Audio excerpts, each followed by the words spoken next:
Миний хүсэл өөр юугаш дүүргэгдэхийн аргагүй. Миний хүсэл эдэрсэн миний сэтгэл. Миний хүсэл хашиж би үгийг минь анхааран сонсож. Миний хүсэл эзний дуу сонсогдно.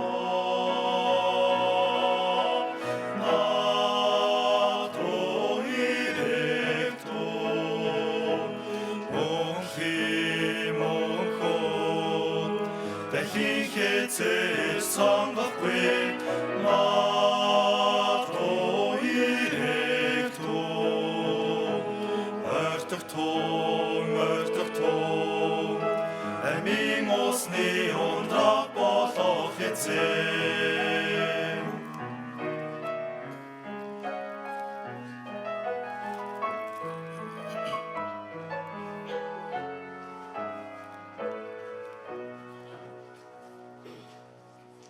Миний хүсэл өөр юугаш дүүргэгдэхийн аргагүй.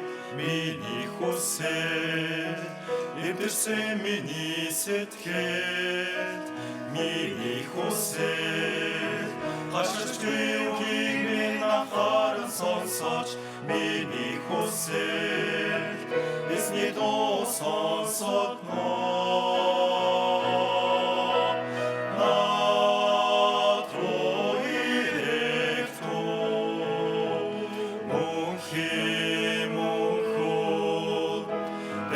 Хээцээ сонгохгүй над руу ирэх тун ойртох тун амийн усны ундраг болох эзэн. Над руу ирэх тун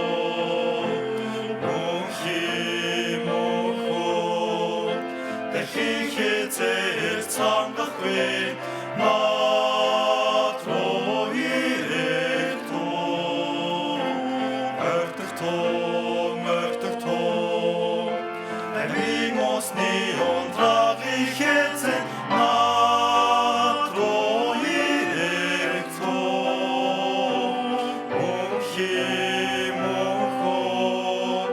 амийн усны ундраг болох эзэн.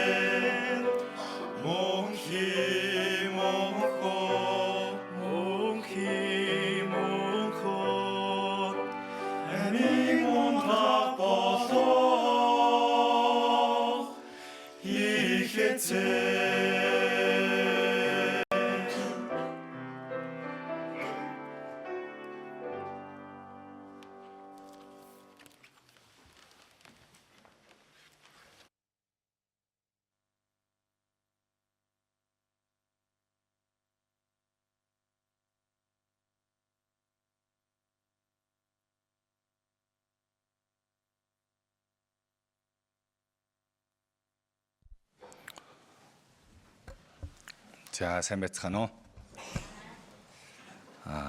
Өнөөдөр бас цаг зав гаргаад хүрэлцэн ирсэнд баярлалаа. Хамтдаа залбираад семинараа эхэлцгээе.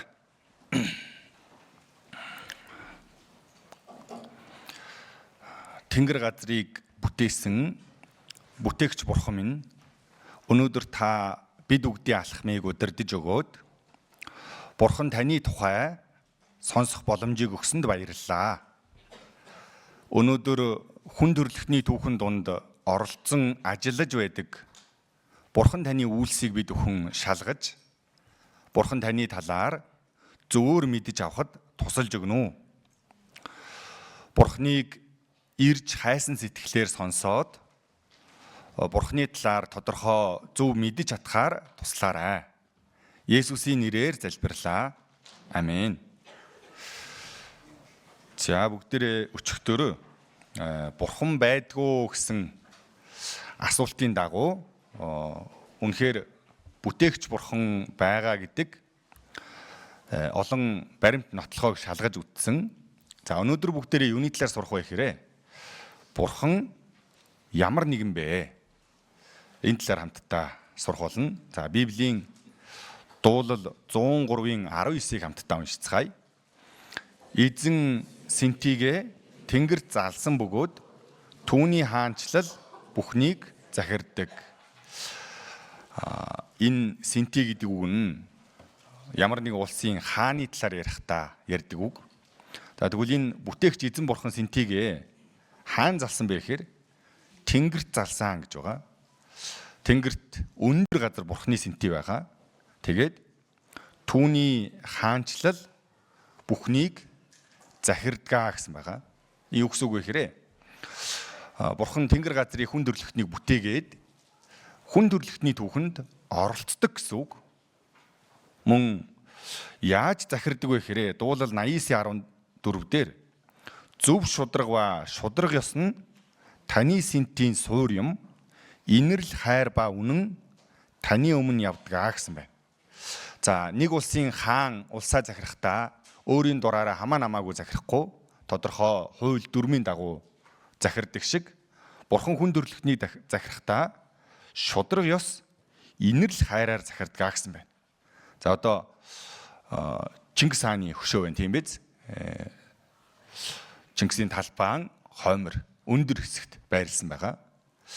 Бурханы Синти тэнгэрт байна гэхээр тэнгэрээс бурхан хүн төрлөختнийг ажиглан харж байдаг, ширтэн харж байдаг, бас оролцдгоо гэсэн байна. Дэлхийн бүх оршин суугчдыг ширтдэг гэсэн байна. Бүгдийн үйлсийг анхаардгаа гэсэн байна. За тэгвэл бүгдээрээ өнөөдөр нүдэнд харагдахгүй энэ бурхан хэрхэн хүн төрлөختний түүхэнд оролцдгийм болоо гэдгийг өнгөрсөн түүхээр дамжуулан хамтдаа шалгаж үзнэ. Бурхан ямар зан чанартай вэ гэхээр шудраг ёсны бурхан гэсэн байна. Шудраг ёсны бурхан. Шудраг ёсны бурхан гэдэг нь хуулийг зөрчих үед нь бурхан шийтгэл буулгадаг гэсэн үг. Библийн номлогчийн үгс 8:11 дээр муу үлийн эсрэг шийтгэл цааз тэр дороо гүйцэлдэггүй учраас хүмүүний хөвгүүдийн зүрх нь муу муухайг үлдэхдээ бэлэн байдгаа гэсэн байна. За бурхан хүмүүсийг гим нүгэл хийнгүүт нь тэр дорн шийтгэл буулгаад байдаггүй. Тийм учраас хүмүүс гим нүгэл хийсэн ч зүгээр байна штэ гэд гим нүгэл хийхдээ зоригтой байдгаа гэсэн байна. Гэхдээ Йов 21:13 дээр тэд өдрүүдээ илбэг дэлбэг өнгөрүүлээд амар тайвнаар үхсдийн орн руу оддгоо гэсэн байна. Энэ дэлхий дээр амьд байх үед нь бурхан шийтгэхгүй байх тохиолдол байгаа ч гэсэн үхсний дараа гарцаагүй шийтгэл байдгаа гэсэн байна. За тийм учраас өнөөдөр бүгдээрээ түүхийн талаар сурах болно. Энэ түүхийг англиар history гэдэг тийм биз? Энэ нь his story гэсэн хоёр үгний нийлэмж. Түүний яриа. Түүх нь зүгээр ямар ч санамсаргүй хүмүүсийн бодод төлөвснөөр урсаад байдаг зүйл биш. Түүхэн яадаг вэ гэхээр бурхны төлөвлөгөөний дагуу үргэлжилдэг гэсэн байна. За тэгвэл түүхийг яах сурдаг вэ гэхээр сургамж авахын тулд өнгөрсөнд болсон үйл явдлуудаар дамжуулан өнгөрсөнд алдсан хүмүүсийн туршлагаар дамжуулан бид бүхэн сургамжийг авахын тулд түүхийг шалгаж үздэг. За тэгвэл өчигдөр эдийн цэцэрлэгийн талаар хамтдаа сурсан тийм ээ. Өнөөдөр үргэлжлүүлээд эдийн цэцэрлэгийн дараа Адам, Евагаас дэлхий дээр хүн төрлөختөн маш олон болсон талаар гарч байгаа. За зураг харуул маш олон болсон. Адам, Евагийн хүүхдүүдэд бурхны талаар ойлголт мэдлэг байсан. Гэхдээ хүмүүс цаг хугацаа өнгөрөнгөө олон болоод бурхныг мартаж амьдэрсэн.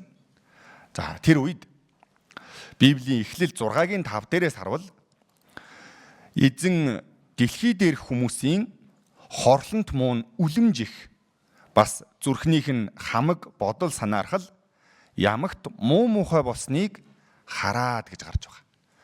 Дэлхий дээр амьдарч байгаа хүмүүсийн гим нүглийг нь эзэн яасан гэнэ үү? Харсан гэж байгаа. За гим нүглийг бурхан шийтгдэг бурхан гэсэн байна. Бурхан ариун бурхан. За тэгээд Эхлэл 6-гийн 7 дээрээс харуул өөрийн бүтээсэн хүнийг газрын хөрснөөс арчин зайлуулахдаа хүнээс ахуулаад малаад гус мүлхэгчд жигүүртэн шувуудыг ч хүртэл үлдээхгүй гэж хэлв. Бурхан шийтгэл ба сүрүүлэх төлөвлөгөө гаргадаг. За ямар төлөвлөгөө байсан бэ гэхээр би газар дэлхийд үер буулгаж тэнгэрийн доорх амин амьсгаатай бие махбодтой бүхнийг устгана. Газар дээр байгаа бүхэн үхнэ гэсэн баг. За бурхан яагаад ийм аймаар шийтгэлийг төлөвлөсөн юм болоо? Энэ үед амьдарч байсан хүмүүс ямар гим нүгэл хийсэн юм болоо гэдгийг харуул Эхлэл 6-гийн 2 дээр бурхны хөвгүүд хүний охидын гоов згслэн гүзээд тэднээс сонгосон болгоно эхнэр болгоо гэсэн баг. За хүн нэг эмэгтэйг эхнэрээр сонгох хэрэгтэй юу? Нилээ хэдийг эхнэрээр сонгох хэрэгтэй юу? Нэгийг сонгох нь зөв тийм биз? Бурхан Адамд нэг Ева бүтээж өгсөн билүү? Нилээ хэдийг бүтээж өгсөн билүү? Нэгийг бүтээж өгсөн тийм биз? Гэтэл энэ үед яасан бэ гэхээр сонгосон болгоно эхнэр болгоо гэдэг нь энэ үед хүмүүс нүдлнийх юм бол гим нүгэл хийжсэн гэсэн үг. Онцгойлон ямар гим нүгэл вэ гэхээр энэ ёс зүй эсрэг хүүцтэнтэйгээ замбраагүй гим нүгэл хийж амьдрах үед бурхан үер буулгахаар төлөвлөсөн байна. За сонгосон болгоно эхнэр болгоо гэдэг нь жишээлбэл нодлон нэг эмэгтэйг өөрийн эхнэр болгон сонгоцсон байж яснаа. Жохон цаг өнгөрснөө салаад дахиад нэг өөр эмэгтэйг сонгоод явж байна. Үүнийг нь хүмүүс хараад сайн байна гэдэг лөө муу хэлдэг лөө. Буруу амьдарч ийн гэж хэлдэг тийм биз? За Новагийн үед ч гэсэн яг ийм болсон баг. За гэтэл энэ үед Эхлэл 6-гийн 8-9 дээрээс харуул харин Нова эзний мэлмид тааллыг олжээ гэсэн баг. Новагийн удам ухсаа ийм билээ. Нова бол зөвхт үеийнхнийхэн дунд гим зэмгүй агаад бурхантай хамт явдаг хүн байв гэсэн баг. За эргэн тойрных нь хүмүүс бурхныг мартаж дураараа гим нүгэл хийж амьдарч байх үед Нова гэдэг хүн бурхнаас имэж гим нүглээс хол зөв шударга амьдарч байсан баг. За энэ Новад бурхан өөрийн хийх гэж байгаа төлөвлөгөөгөө урьдчилаад мэдгэдэг. За энэ дэлхий дээр үер булганаа. Чи говор модоор буюу хуш модоор нэгэн бүхэк хийж тэр дотроо тасалгаанууд гаргаж ус орхооргүй дотор гадаргүй давирхаад өрөх. Яаж хийх вэ гэвэл бүхэгийн урт нь 300 тохой, өргөн нь 50 тохой, өндөр нь 30 тохой. Бурхан бүхий л хэмжээг нь Новад хилж өгдөг. За энийг метраар шилжүүлэх юм бол ойролцоогоор 13 м өндөр, 23 м өргөн, 135 м урттай маш том хөлөг онгоц их даалгаврыг бурхан Новад өгдөг.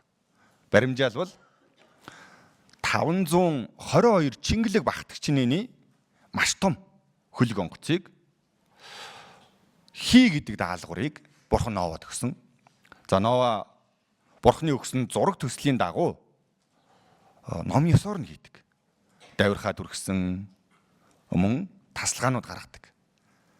За Нова энэ том завийг нэг өдрийн дотор хийсэн юм биш, маш урт хугацаанд хийсэн. Эхлэл 6-гийн 22 дээрээс харуул Нова тийхүү үлдэж өөрт нь бурхны тушаасан ёсоор бүхнийг гүйцэтгэжээ гэсэн байна. За Нова завээ бэлэн болгоод дууссан. Зав барихын хажуугаар Нова юу хийжсэн бэ гэхээр 2 дугаар Петр 2-5 дээр Новаг зөвхт байдлыг тунхаглагч Нова гэсэн байна. Нова эргэн тойрныхоо хүмүүст бурхны төлөвлөгөөг дамжуулж байсан байна. Хүмүүсээ бурхан утахгүй үерийн шийтгэл болгонаа. Тэнгэрээс бороорно. Бурхны шийтгэлээс амьд үлдэхийн тулд миний барьсан энэ завинд суул болно. Гэтэл хүмүүсийн хариу үйлдэлийг нь харуул Новагийн хэлсэн үгэнд итгэсэн болоо итгээгүй болоо. Новагийн хэлсэн үгэнд итгээгүй баг. Ягаад гэвэл энэ үеийн хүмүүс Тэнгэрээс бороорж явахыг нэг удаа хараагүй хүмүүс. Библиэлдээс харуул манан будан бууж газрын гадаргыг усалдаг байлаа гэж гардаг. Гэхдээ эргэн тойрных нь хүмүүс Новаг бүгд л дэмий зүйл хийж байна. Бороо орно гэж юу байдгийм бэ гэж тохуурхаж байх үед Нова эргэн тойрныхаа хүмүүсийн нөлөөнд нь автахгүй. Бурхан үер буулгана л гэсэн бол гарцааг үер буурна. Бурхан зав барь гэсэн бол гарцаагүй би барих учиртаа гэд Нова Бурханы үгэнд бат итгэж байсан учраас энэхүү хөвгч авдрыг барьж дуусгадаг. Хөвгч авдраа бариад Нова хөвгүүд ихнэр Берүттэйгээ хамт үерийн усны улмаас бүхээгдээ оржээ гэсэн баг. Новагийн завинд нийтдээ 8 хүн орсон баг. Новагийн ихнэр 3 хүү мөн 3 бэрн. Гэтэл Бурхан амьтдыг хүртэл хосхосоор нь оруулдаг. За, Новагийн үед амьдарч байсан хүмүүс Нова зав барьж байхыг харсан, Новагийн барьсан зав руу амьтад орж байхыг хүртэл харсан байгаа. Тэгсэн хэрнээ нэг ч хүн нэмэгдэж ирс суугаагүй. Бурхан хүлээсээр байдаг. Эцэстээ Эхлэл 7-гийн 16 дээрээс харуул Новад Бурханы тушаасан ёсоор тэднийг бүхээгт орсонд эзэн араас нь хаажээ гэсэн баг. Хөвгч авдрын хаалгыг хэн хаасан гинөө? Нова хаасан гинөө, эзэн хаасан гинөө? Эзэн хаасан байгаа. Хөвгч авдрын хаалга хаагдсны дараа юу болдог вэ гэхээр Новагийн ярьж байсны дагуу 40 өдөр 40 шөнийн турш дэлхий дээр бороо асгарав. За, энэ үед л өнөө хүмүүс амаа барьсан байгаа. Новагийн хэлжсэн үнэн байсан юм байна. Магадгүй энэ дунд Новагийн хамаатнууч байсан байж магадгүй. Очоод хаалгыг нь зөхиод Нова ах нь байна, ахыг оруулчих л даа гэд гуйсан ч байж магадгүй. Гэтэ Нова оруулахыг хүссэн ч оруулах боломжгүй байна. Ягаад гэвэл энэ хаалгыг нь Нова хаагаагүй эзэн хаасан байна. За, Бурхан шийтгэлийг төлөвлөсөн ч гэсэн өршөөл инэрлээ хажууд нь хамтд нь өгдгөө гэдгийгээс харж болно. Сүрж байгаа хүмүүс ч байгаа, аврагч байгаа хүмүүс ч байгаа. Тийм байг үз? За, энэ дээр хуурай газар дээрх хамартаа амин сүнсний амьсгаатай бүхэн өхөө.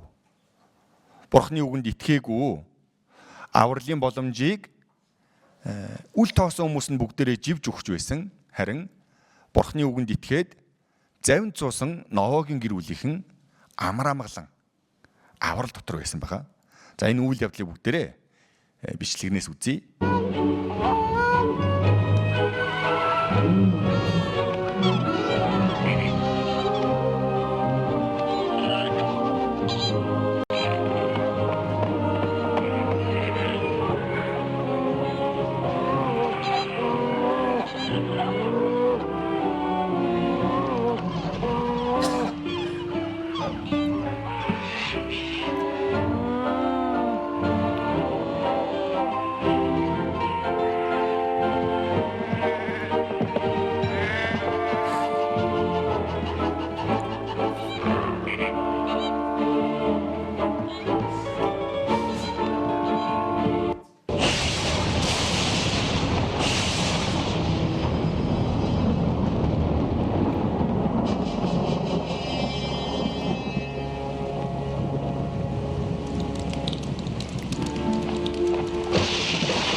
За энэ Библиэлд бүх дэлхийг хамарсан ийм том үерийн үйл явдал болсон.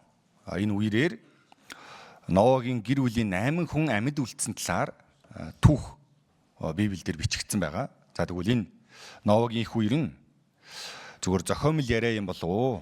Аль эсвэл үнэхээр бодит үйл явдал уу гэдгийг бүгдээрээ шалгаж үзцгээе. За энэ хэрвээ үнэн бол үер болсон гэсэн нотлохоо байх хэрэгтэй. Бүгдээрээ нотлохоог нь шалгаж үзээд үнэн байх юм бол бид хүнд итгэл төрнө. Ямар итгэл вэ гэхээр үер болсон нь үнэн юм байна. Бурхан байгаа юм байна гэсэн. За энэ дээр Улаанбаатар ч гэсэн бороо орох юм бол усанд автдаг, дараа нь улмөр үлддэг билүү? Усанд идэгдсэн улмөр байдаг. За тэгвэл Ноагийн үер нь бүх дэлхийг хамарсан маш том үер. За гэтэл дэлхийн олон газар ийхүү үер болсон, усанд идэгдсэн улмөр бүхий газрууд олон байдаг. Мөн дэлхийн өндөр уулын оройгоос далайн ёроолтол байдаг амьтдын чулуутсан олбрууд маш ихээр олддог. За энэ дээрээс Эверестийн уулнаас олдсон Хисаны олбор 8000 гаруй метрийн өндөр уулнаас далайд амьдардаг амьтдын чулуутсан олбор олдож байгаа нь энэ нэг удаа усанд автжсэн гэдэг улмөр Андын нурууноос олдож буй Хисаны олбрууд уус өргөгцнийг харуулж байна гэж байна. За дэлхий дээр байдаг олон алдартай өндөр нуруудаас далайд амьдардаг амьтдын чулуутсан олбрууд маш их олддог. Мөн чулуутсан мод бас энд байдаг. За чулуутсан олбор бий болдог нөхцөл гэсэн байна. За загас зүгээр сэлэд явж байла. Жамаараа өгөх юм бол чулуутсан олбор болохгүй. Гэтэл гинтхэн маш их хэмжээний шороо амьд загсыг дарах үед ийхүү чулуутсан олбор олдож үлддэг. Тэгэхээр бороо их ороод хүчтэй үер болох үед яадаг вэ гэхээр шороо газрын хөрс усанд түрэгдэж явж байгаад ийхүү загсан дээр нам дараад за энэ жишээ нь нэг загсааг итгэж яхад дээрээс нь маш том шороо пад гэдээ дараад чулуужаад үлдчихсэн байна. Тэгээ энэ чулуутсан олбрууд дэлхийд даяарх олддог. За энэ Говьалтай аймгийн музей тайлбарлагч Говьалтай ерөнхийдөө энд байгаа. Говьалтайгаас ховд руу энэ Сутаан руу 4000 гаруй метрийн өндөр мөнх цастай ийшээ зааж байгаа нь эндээс далайд амьдардаг амьтдын чулуутсан олбор олцсон гэж гарч байгаа. Дээрэс нь энэ ховдын музейн ховор олборын нэг нь далайн морь гэсэн байна. Далайн морь энд байна. Яг тухайн амьтан ийм амьтан байна.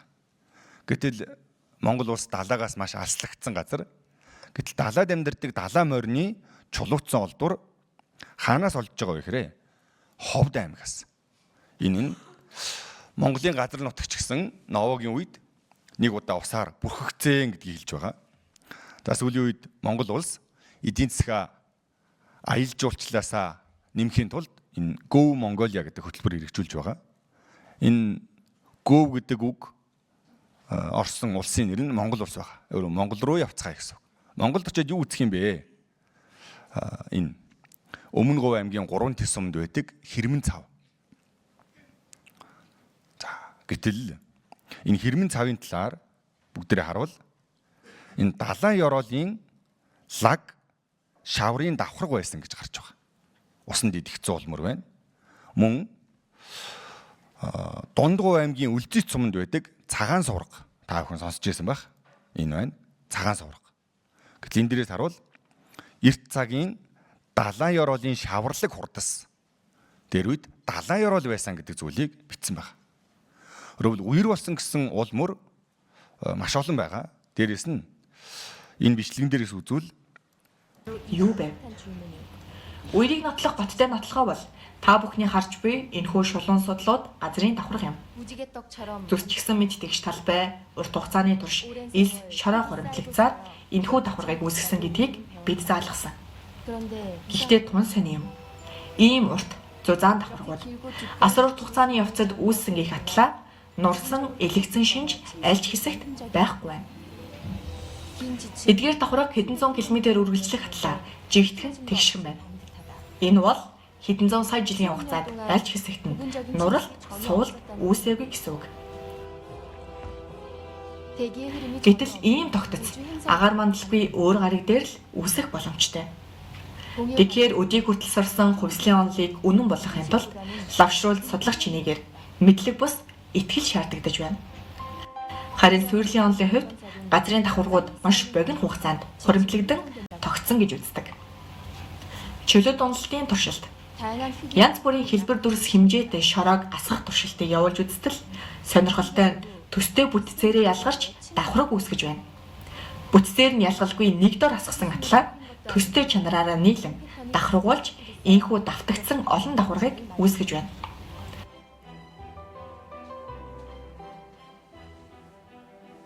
Бас ийм газрын давхаргууд яаж үүсдэг вэ гэхээр их үерийн дараа гэсэн байна.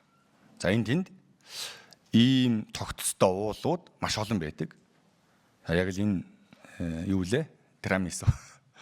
За энэ эд хэмтэй адилхан энхүү үерийн дараа хуйлралтан тогтсон газрын уул мөрүүд энд маш олон байдаг. Энэ үер болсон гэдгийг гэрчилж байгаа. За энэ миний амьдарч байгаа Говьтай аймгийн Бугт суманд Яглгийн хавцал гэж газар байдаг. Энэ Өмнө Говь аймгийн 3 тис сумтай ерөнхийдөө харалдаа байрлалтай. Энэ бичлэгийг нь харуул Говийн их дархан газрын Б хэсэгт байдаг. Үер болсон гэсэн улмөр газрын давхраг. Ойролцоогоор 10-аад км орчим үргэлжилдэг. Энэ Говь алтай ийшээ гол ойр агн байхгүй. Гэсэн хэрнээ маш том усанд идэх зуулмөр.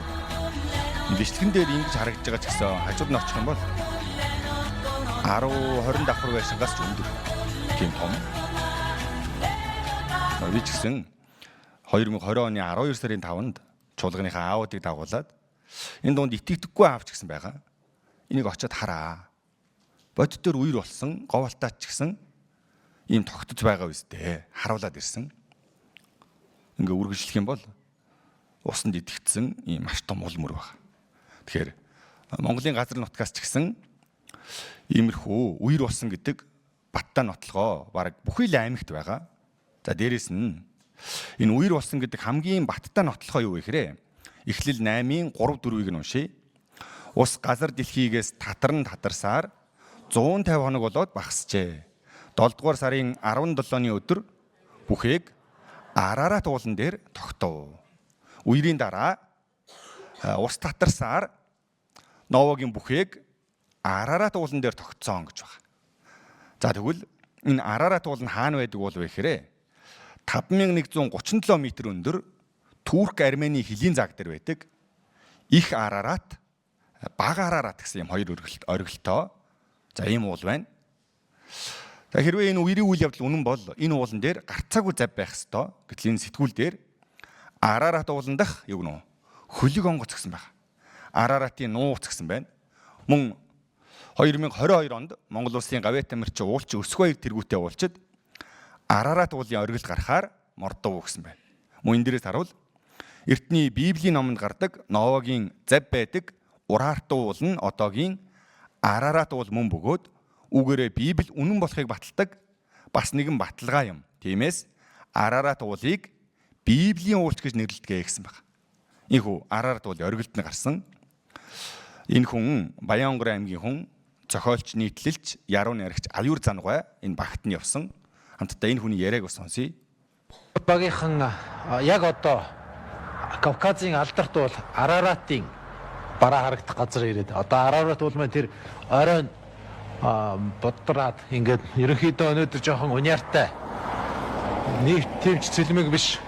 Тийм болохоор энэ униар ман донд бүдгэн харагч байна. Энэ их Арарат бол өөрөө маш онцгой. Одоо энэ хавийн ариун бол энэ Библийн нэг алдартай домог байдаг. Тэр домог бол Ноён домог, Ноён зав гэдэг. Тэр бол дэлхий дээр асар их том үер болоод дэлхий тэр чигээрээ үерт автахад тэр нэг завинд тэр Ноё гэдэг хүн бүх төрлийн амьтдаас хоёрыг тэгээд ургамлын үер хийгээд тэгээд тэр бүгдийг нэг завинд яагаад нөгөө завь нь тэр үерт ганцаараа хөвсөөр байгаад үлдсэн Араратын уулын оройд тэр зав тогтсон. Тэгээд тэр завнаас хожим нь гараад хүн төрлөختөн бусад амьтад бүгдээрээ ахин шинээр үүсч амьдрал дэлгэрсэн юм. Хамгийн сонирхолтой энэ Араратын ууланд маш олон төрлийн судалгаа хийсний дараа яг тийм эртний завны асар том хөлөг онгоцны үлдэгдэл байж болох тийм зүйлийг Араратын уулаас олсон. Бас энэ бол өөрөө их сонирхолтой. За Марко Пологийн алдарт аян замын тэмдэглэл дотор яг энэ Араратын уулын урд дуур билээ гарч явдаг тэр замын тухай өгүүлсэн байгаа. Бид нар яг тэр зам дээр одоо зогсож байна. Тэр Араратын уулын тухай урд дуур нь гардаг торгон замын тухай ярихдаа мөн Библиэд дурддагдсан нөгөө Ноёгийн том завны тухай бас дурдсан байна. Тэгэхээр бид нар одоо яг Марко Полог явж өнгөрсөн тэр замаар явж гин гэсэн. За энхүү Арарат уулын орой дээр Ноёгийн зав байгаа гэдгийг олж илрүүлсэн энэ 2010 онд Гонконгийн судлаачид Туркийн засгийн газартай хамтарч Арарат ууланд хайгуул хийсний үр дүнд үнэхээр Арарат уулын мөсөн дотор хөвгч онгоц байгаа гэдгийг олж илрүүлсэн байна. 2000 жилийн өмнөх Хятадын түүхэнд бичигдсэн байдаг Ноёгийн хөвгч авдар үерийн дараа Туркийн Арарат уулан дээр байгаа нь олдлоо. Сүүлийн үед энэхүү Ноёгийн авдартай холбоотой дэлгэцийн бүтээлүүд маш ихээр гарсаар байна. Үүний нэг бол 2012 кинон дээр хүртэл Ноёгийн авдар гардаг шүү дээ. Тиймээс Хятад Хонконгийн судалгааны баг Арарат уулыг хариуцдаг засгийн газрын судалгааны багтай хамтран судалгаагаа баталгаажуулахаар Ноёгийн хөвгч авдар байгаа газрыг зорьсон байна. Хонконгийн судалгааны баг болон Туркийн засгийн газар хамтран Бээжинд судалгааны үр дүнгээ танилцууллаа. Туркийн Арарат ууланд Ноёгийн хөвгч авдар байсан байна. Нидерландын мэргэжилтнүүд олдоруудыг нарийн шалгаж үзсний эцэст Арарат уулан дээр байгаа зүйл гарцаагүй Ноёгийн авдар мөн байна гэж зарлалаа.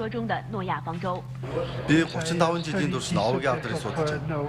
Олон материалуудыг шалгаж үзсний эцэст Ноёгийн авдрыг илрүүлсэн гэдэг нь баталгаатай үнэ. Арарат уулын температур маш бага байдаг учраас мөсөөр хучигдсан ба жирийн хүн 3000 м-с дээш авиран гарахад маш хэцүү. Иргэн тойронд нь мод байхгүйгээр зогсохгүй, ямар ч ургах нөхцөл байхгүй. Тийм учраас хэрвээ иргэн тойрноос нь модны хэтэрхий олдвол гарцаагүй Ноёгийн авдрыг болж тав. Манай судалгааны баг онгоцон дотор ороод маш олон зүйл илэрсэн. Зураг дараа бичлэг хийсэн. Ноёгийн авдрын цуглуулсан материалуудаараа Хонконгийн музейд бид нэр цаашдаа үзэсгэлэн гаргах төлөвлөсөн.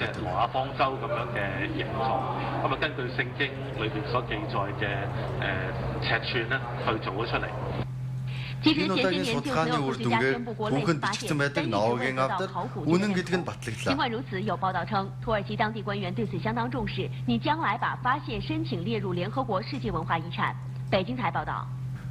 Библийн Эхлэл номон дээр гарч буй Ноёгийн авдрыг үнэн гэж байна.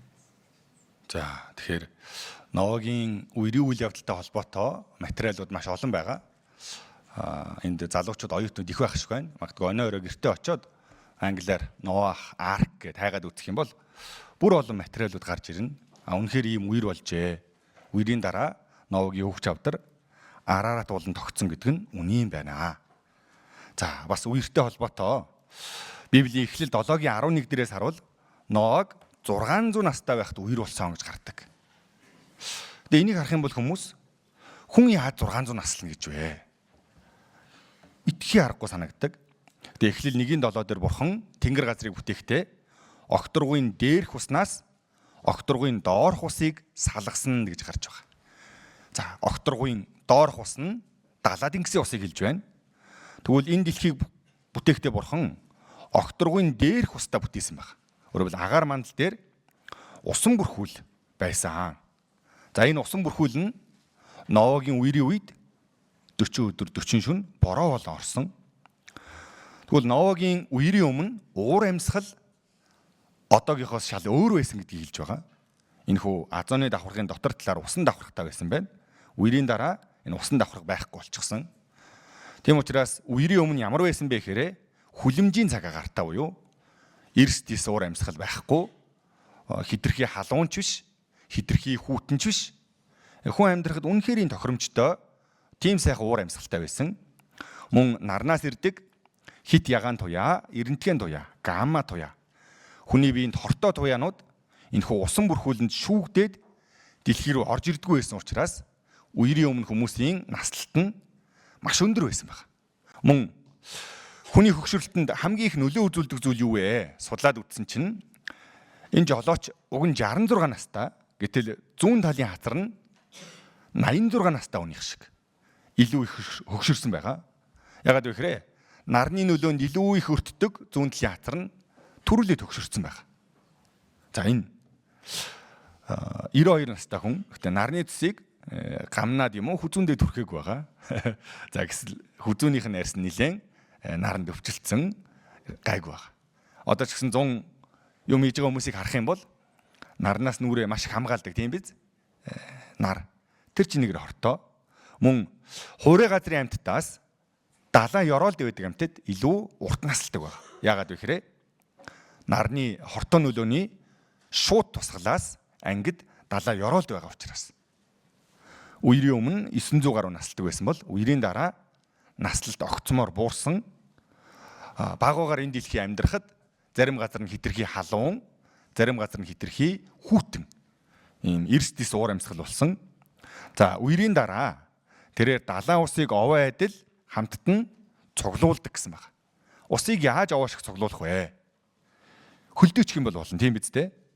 За энэ дээр хойд өмнөд туйлын мэс байна. Лийн сэтгүүл дээр хойд өмнөд туйлын мэс айлснаар дэлхий живнэ гэсэн байна. Мөн хэр их мэс вэ? Монголын газар нутгаас нийтдээ 9 дахин том хэмжээний мэс байна. Энэ их мэс хаанаас ирсэн бэ? Энэ асуултанд Ноагийн үерийн үед бүх дэлхийг бүрхэж байсан тэр их ус мэс болон хадгалагдсан. Бас дээрэс нь гүний усыг яадаг гинүү? Агуулгад хуримтлуулдаг гэсэн байна. Энэ дээр далаа хэр зэрэг гүн бэ? Энэ челленжерийн гүн.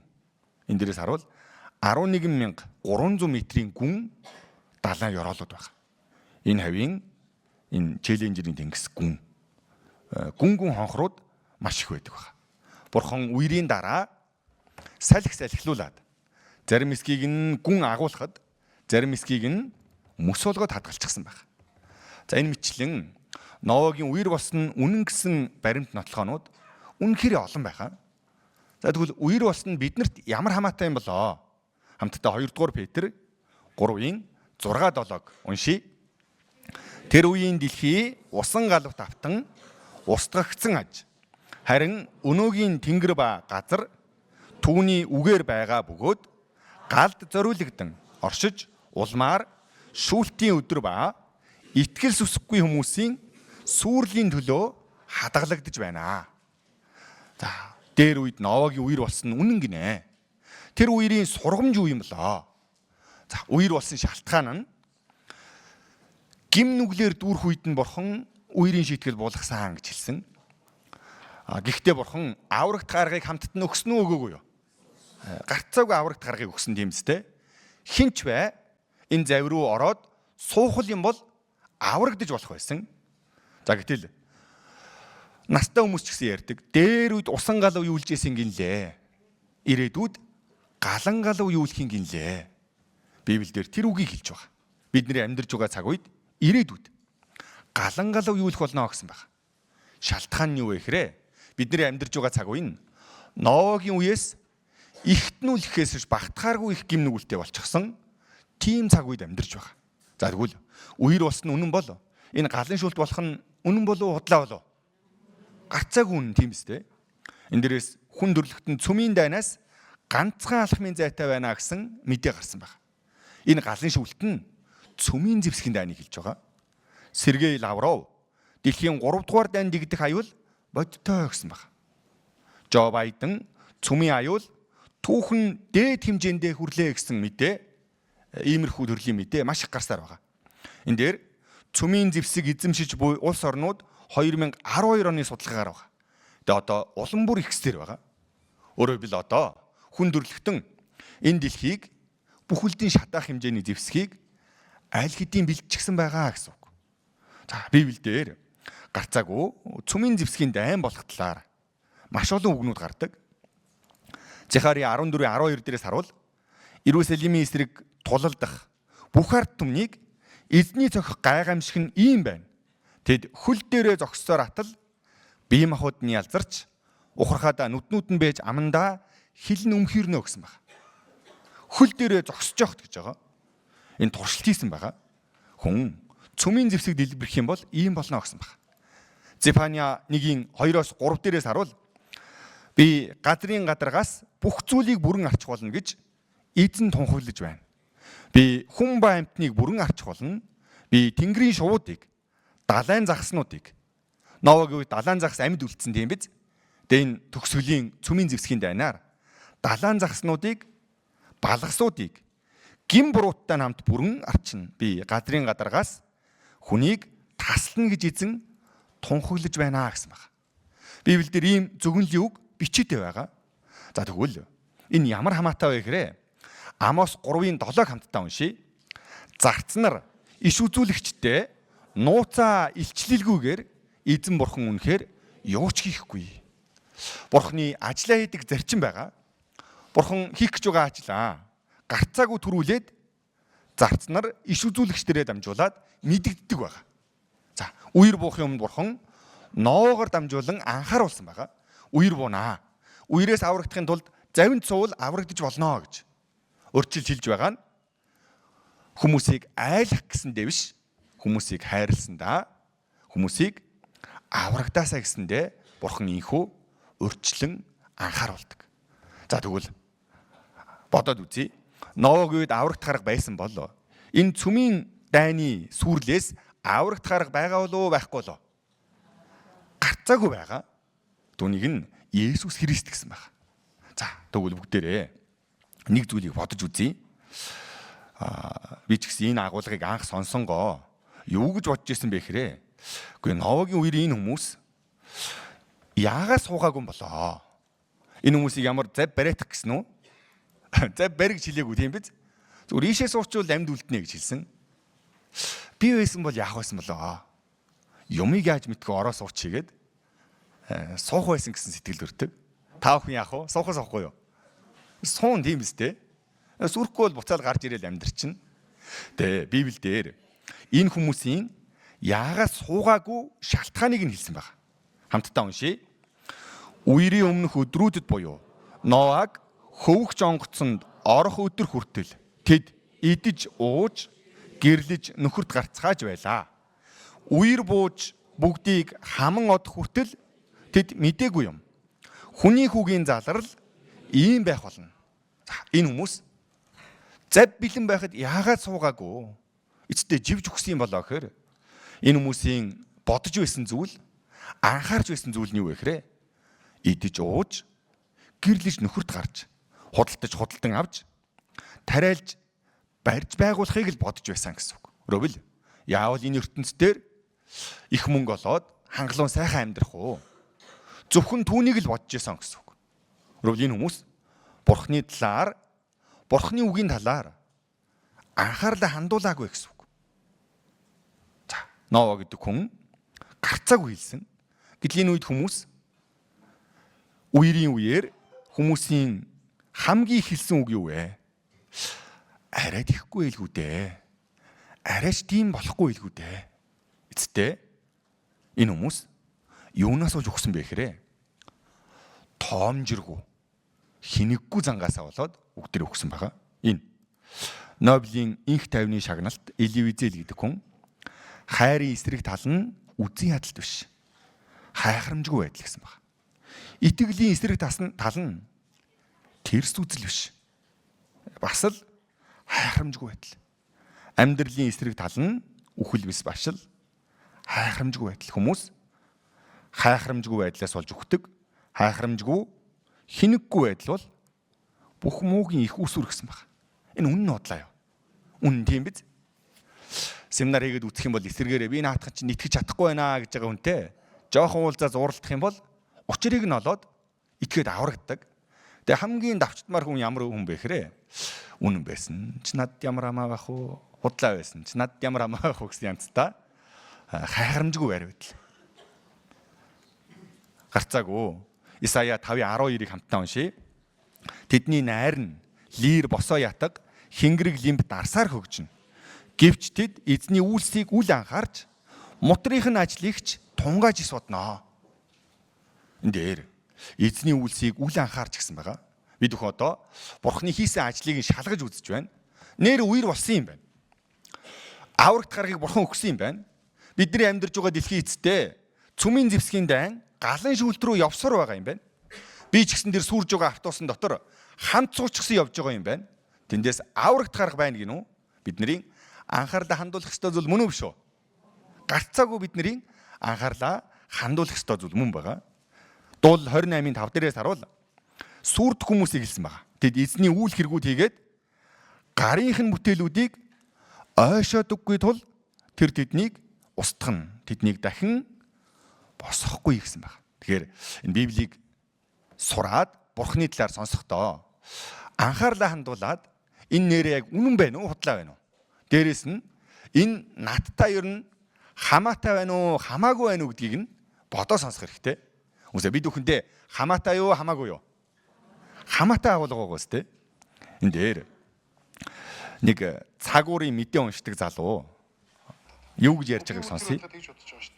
Та цагаарын мэдээг харснаа хэрнээ амьдралдаа хэрэгжүүлж чадаагүй очоод цасан шуурган шуурцсан бол онцгойгийнхэн онгоцоорч үүдээ машин нарч идэв. Тэр гарсан зардлыг эргөө өрөө төлөх ёстой шүү дээ. Ийм журамчсан байдаг шүү дээ. За хэрвээ малчт маань шуурах гэж байгаа бол юуны тулд тэ эн чинь бэлчээр үнгүй, ус үнгүй тий та малчин бол бас хариуцлагатай л байх хэрэгтэй шүү дээ. Таны амнаас үүдтэй мал гэж байхгүй тийм үст. Хадлан хичээлээ бэлтгэж аваад 24 цаг гэрийнхаа үүдэнд говийн аймагуд зарим нь хашааг үүдэж одоо хашаатай болох хэрэгтэй шүү дээ. Хашаага бариад тэгээд тэндээ малаа 24 цаг тижээл үүс ногоон тижээл юу гэдэг овёос бордо бүхэл юм байх шүү дээ. За энэ хүн юу гэж ярьж байгаа вэ гэхээр цагаагаар мэдээ байгаа тийм биз?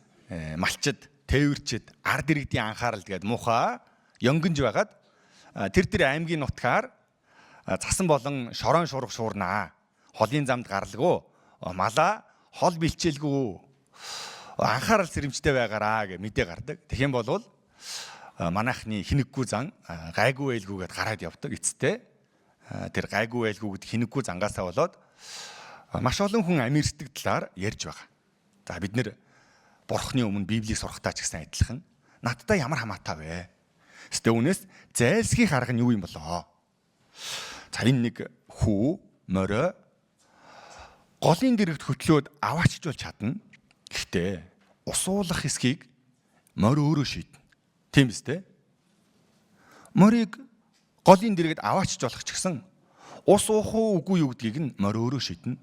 Өөрөөр энэ удаа танд сайн мэдээ тараасан хүн таныг энэ дуурайд эндээс Библи үнэн Бурхан амьд оршин байгаа. Үхлийн дараа тамд яваажин байгаа. Бурхан руу анхаарлаа хандуулад Бурханыг мэдэж аваад Бурхантай уулзах бэлтгэлээ хүн тус бүр хийх хэрэгтэй. Ийхүү баталгаа нотлохтой үгийг дамжуулж өгч чадна. Гэхдээ энэ морийг усуулгаж чадахгүйтэй адилхан хүчээр итгүүлэх боломжгүй. Морь өөрөө ус ууяа гэх юм бол уун тийм биз? Түнтэй адилхан. Бид хүн ч гэсэн анхаарлаа хандуулаад сонсож байж энэ чухал үнэн зүйлийг яриад ах шиг байна гэд бид бүхэн жоохон анхаарлаа хандуулчих юм бол аврагдаж чадна гэсэн үг. За түүхэн дунд ямар үйл явдал болсон бэ гэхээр энэ дээрээс харуул Хирошимагийн бүх оршин суугчид 8 сарын 6-ны тэг цаг гэхэд хотоос 20 км-ийн зайтай 4 гарнуу гэсэн бичгийг ийхүү Японоор бичээд Хирошима, Нагасаки хотын дээр онгоцноос буулгасан байна. За энэ анхааруулах бичгэнд хүлээж аваад хотоос гарсан хүмүүс ч байгаа, гайгүй байлгүйдээгээд үлдсэн хүмүүс ч бас байгаа. Эцэстээ бөмбөгтөлтөнд өртсөн тийм биз? Боддоор ийм юм болсон. За тэгвэл одоо бидний амьдарч байгаа цаг үед энэ цүмийн зэвсгийн хүч the Nagasaki nuclear explosion. 45 оны цүмийн зэвсгээс August 6, 1945. хэд дахин илүү хүчтэй The цүмийн зэвсэг Hiroshima байгаа. nuclear explosion. Since these World War II attacks, nuclear weapons have become even more powerful. The Hiroshima bomb produced an explosion of 15 kilotons. 1 kiloton equals the explosive power of 1,000 tons of TNT. If it was detonated in New York City's Times Square, this is what it would look like. The radius of the affected area would be almost a mile long. This yellow circle indicates the radius of the explosion's fireball.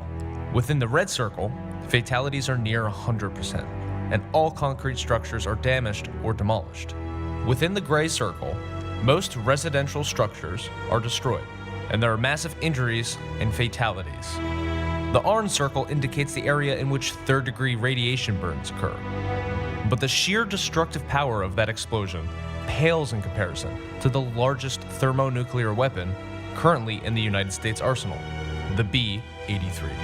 Created in the late 1970s, the B-83 can produce an explosion of up to 1,200 цаг kilotons, хугацаа өнгөрөнгөө which is 80 times the Hiroshima улам explosion. нэмэгдсээр байгаа. That's the explosive power of 1.2 million tons of TNT. If dropped on New York City, the radius of the affected area would be over 7 miles. Then, there's the 1954 Operation Castle Bravo, the largest nuclear bomb ever tested by the United States. It produced a 15,000 kiloton explosion, which is over 1,000 times more powerful than the Hiroshima bomb. If detonated in New York City, the radius of the affected area would be over 21 miles. But there's even one more powerful than that. On October 30th, 1961, the Soviet Union tested the Tsar Bomba. It is the most powerful weapon ever detonated. Хүндрэлтний It produced a 50,000 kiloton explosion. That's 3,300. Одоо бидний амьдарч байгаа цаг үед бэлэн болсон цөмийн бөмбөгийн хүчийг нь харуулсан байна. За тэгвэл бидний ирээдүйд ийм зүйл төлөвлөгчсөн байгаа гэж байгаа.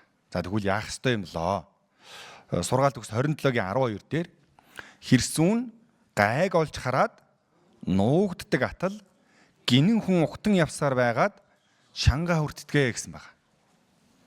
Бидний амьдарч байгаа дэлхий дээр галан шүлт буюу цөмийн бөмбөг, цөмийн дайн бэлтгэгчсэн байгаа. Гэтэ Библи дотор зайлсхийх арга нь байна. Тэгвэл энэ удаа энэ семинарыг сонсохоор ирсэн та бүхэн үнэхээр зөв сонголт хийсэн гэсэн үг. За. Гудамжаар явж итэл миний өдөөс нэг чулуу нисээд ирж байна. Тэгвэл яах вэ?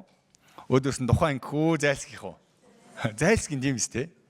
Энэ хүндрэлтэн цөмийн дайн гэдэг зүйлөө ойрцоор байна. Тэгээ Библи дотор зайлсхийх арга нь гарч байгаа гэсэн. За, үнэхээр сайн сонсож байна. Нэг хүн унтж байгаа учраас бүгдээ дасгал хий. За, бүгдээ гараа жоохон урагшин сунгаад мөрөө эргүүлээд хойшоо 1 2 3 4 эргүүлээд урагшаа бас эргүүлээд. За, тэгээ хажуу сууж байгаа хүнийхээ мөрийг нь жоохон барьж өгөөд.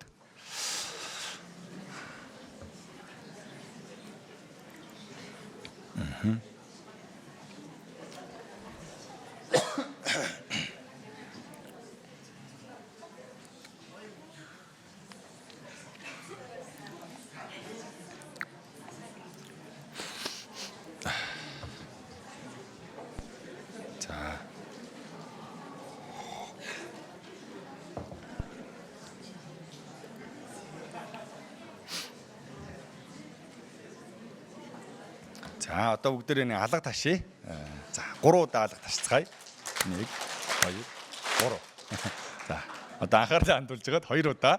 За, 1 2 3 1 2. За, өргөжлүүлээ сурья. За, Библийн Эхлэл номны 9:19-1 дээрээс харуул. Үерийн дараа Бурхан Новог болон түүний хөвгүүдийг өрөөн тэдэнд үрч түгээ, олшир тугай, газар дэлхийг дүүрэг түгээ гэдэг ийм ерөөлийг өгсөн байна. За, Новогийн 3 хүүгээс хүндрэлтний түүх дахиад шинээр эхэлсэн үйл явдал гарч байгаа. За, Новогийн 3 хүүгийн нэрийг нь Шем гэж хэлдэг. Шем нь Аз руу явсан. Бас Хаам гэж хүү бий. Хаам нь Апар руу явсан. Мөн Япет гэдэг хүү байгаа Европ руу явсан. Энэ хүү Новогийн 3 хүүгээс хүндрэлтэн дахиад эхэлсэн байгаа. Гэтэл Библийн Эхлэл 11-р бүлэг рүү очиод харуул бүх дэлхий нэг хил нэг аялгуутай байлаа гэж гарч байгаа. Новогийн гэр бүлийн чинь нэг хилтэй байж таарна тийм биз дээ. За, энэ хүү Бурхан газар дэлхийг дүүргэж амьдраа. Тараад амьдраарай гэсэн байгаа. Гэтэл энэ үед хүмүүс яасан бэ гэхээр хоорондоо бөөгнөрж эхэлдэг. Бөөгнөрөөд юу хийсэн бэ гэхээр тэнгэрт тулам оройтой өндөр цамхаг барьж байгуулан нэрээ алдаршуулцгаая. Истигвэс бид бүх дэлхий дээр тарж бутрах болно гэж хэлэлцжээ гэсэн байна. За, бурхан тараад амьдраарай гэсэн чинь энэ хүмүүс тарчихгүй бүгдээрээ бөөгнөрөё гэд маш өндөр цамхаг барьж эхэлсэн байгаа.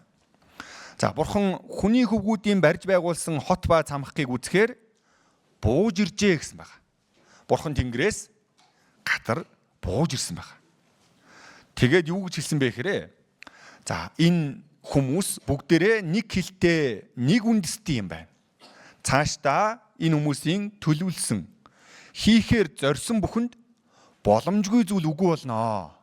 Тийм учраас тэдний хилийг тэнд нь хутгалдуулан самууруулъя. Нэг нь нөгөөгийнхөө үг хэлийг ойлгохгүй болгоё гэсэн байна. Ийхүү бурхан энд хилийг нь хутгалдуулсан байна.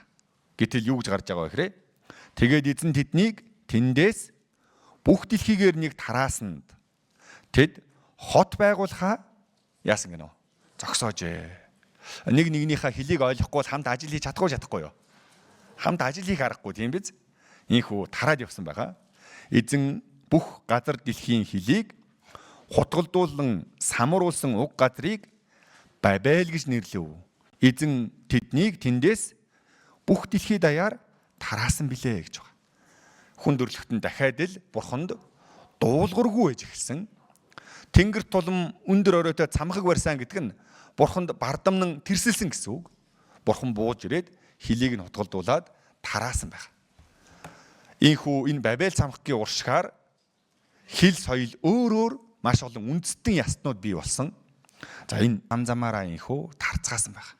За, энэ үйл явдал нь үнэн болоо. За, энэ Бабел цамхгийн талаар археологч эрдэмтдийн судалгаа байгаа. Энэ археологч гэдэг нь газар малтангаа эд үлгийн зүйл хайж олж цуглуулдаг. За, гэтэл энэ дээрээс харуул бодит түүх болох нь батлагдсан эртний 5 дом гэсэн байна. Гэтэл энэ дээр Бабелийн цамхаг гэж байна. Гэтэл энэ Бабел цамхгийн үйл явдал нь бодитоор Иракийн айлыгийн ойролцоо байсан нь энэ малтлагаар олдсон байгаа. За, энэ дээрээс харуул энэ Бабел цамхгийн туйр нь байна.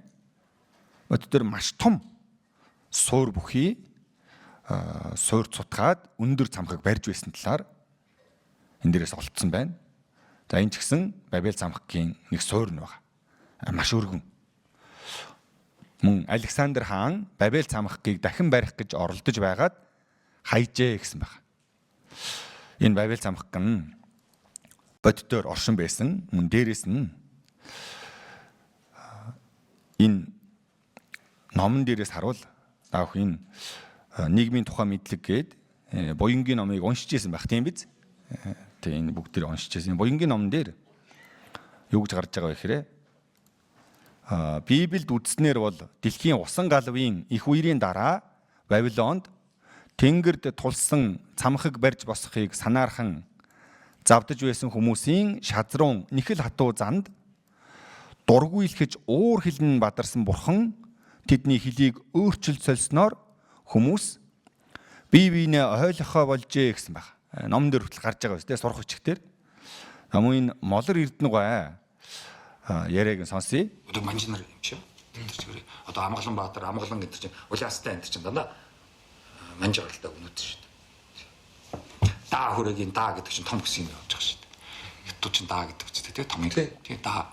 За тэгэл одоо бид нэг Чингэн хаан гэдэг гээл тийм тэр чинь дандаа тэр юу гэнэ тох цэвэр гэсэн үг шүү дээ Чин гэдэг чинь тийм Чингүн жоо гэдэг чинь бол цэвэр хятад дээр явж шүү дээ. Чингүн гэдэг явж шүү. Одоо гүн гэдэг чинь хамгийн дээр гэсэн юм үг явж байгаа. Одоо чамин гэдэг үг нь чамин урт хаалгал гэсэн үг. Тийм мэдгүй зүгээр чамин гоё гэдэг нь урт хаалган дээр байдаг юм уу яг чамин гэсэн урт хаалгал тэр явж байгаа шүү. Одоо бидний тийм бидний энэ бүх энэ үгнүүд чинь хайх юм бол бид нар чинь манжаар л яриад байгаа байхгүй юу? 50-аас 60% бид нар манжаар ярьж байгаа. За нэг 20% нэг төвдөр бид нар ярьж байгаа. Үлдсэн нь бол бид нар дандаа турк, араб, перс үгнүүдээр яриад байгаа байхгүй.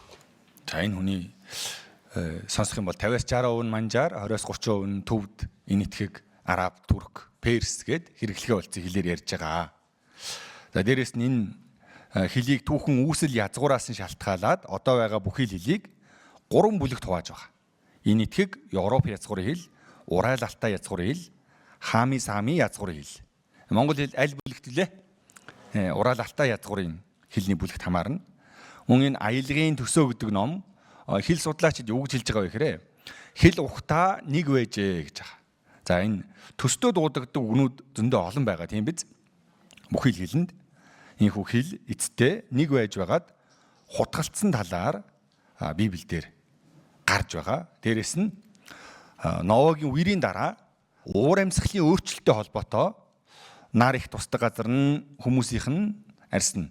Хар арьстай, нар баг тусдаг газар нь шар арьстай.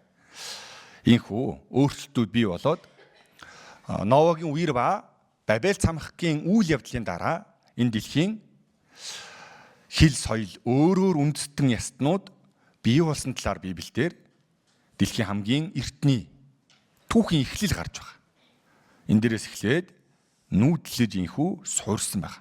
Эхлэл 10-ын 32 дээрээс харуул тэд уг угсааныхаа дагуу улс үндэстнэрээ Новогийн ургууд юм. Үер болсноос хойш эднээс газар дэлхий дээр үндэстнүүд тархжээ. За ийхүү олон үндэстэн ястнууд бий болсон байна. За мэдээж энэ хүмүүст Бурхны талаарх мэдлэг байсан.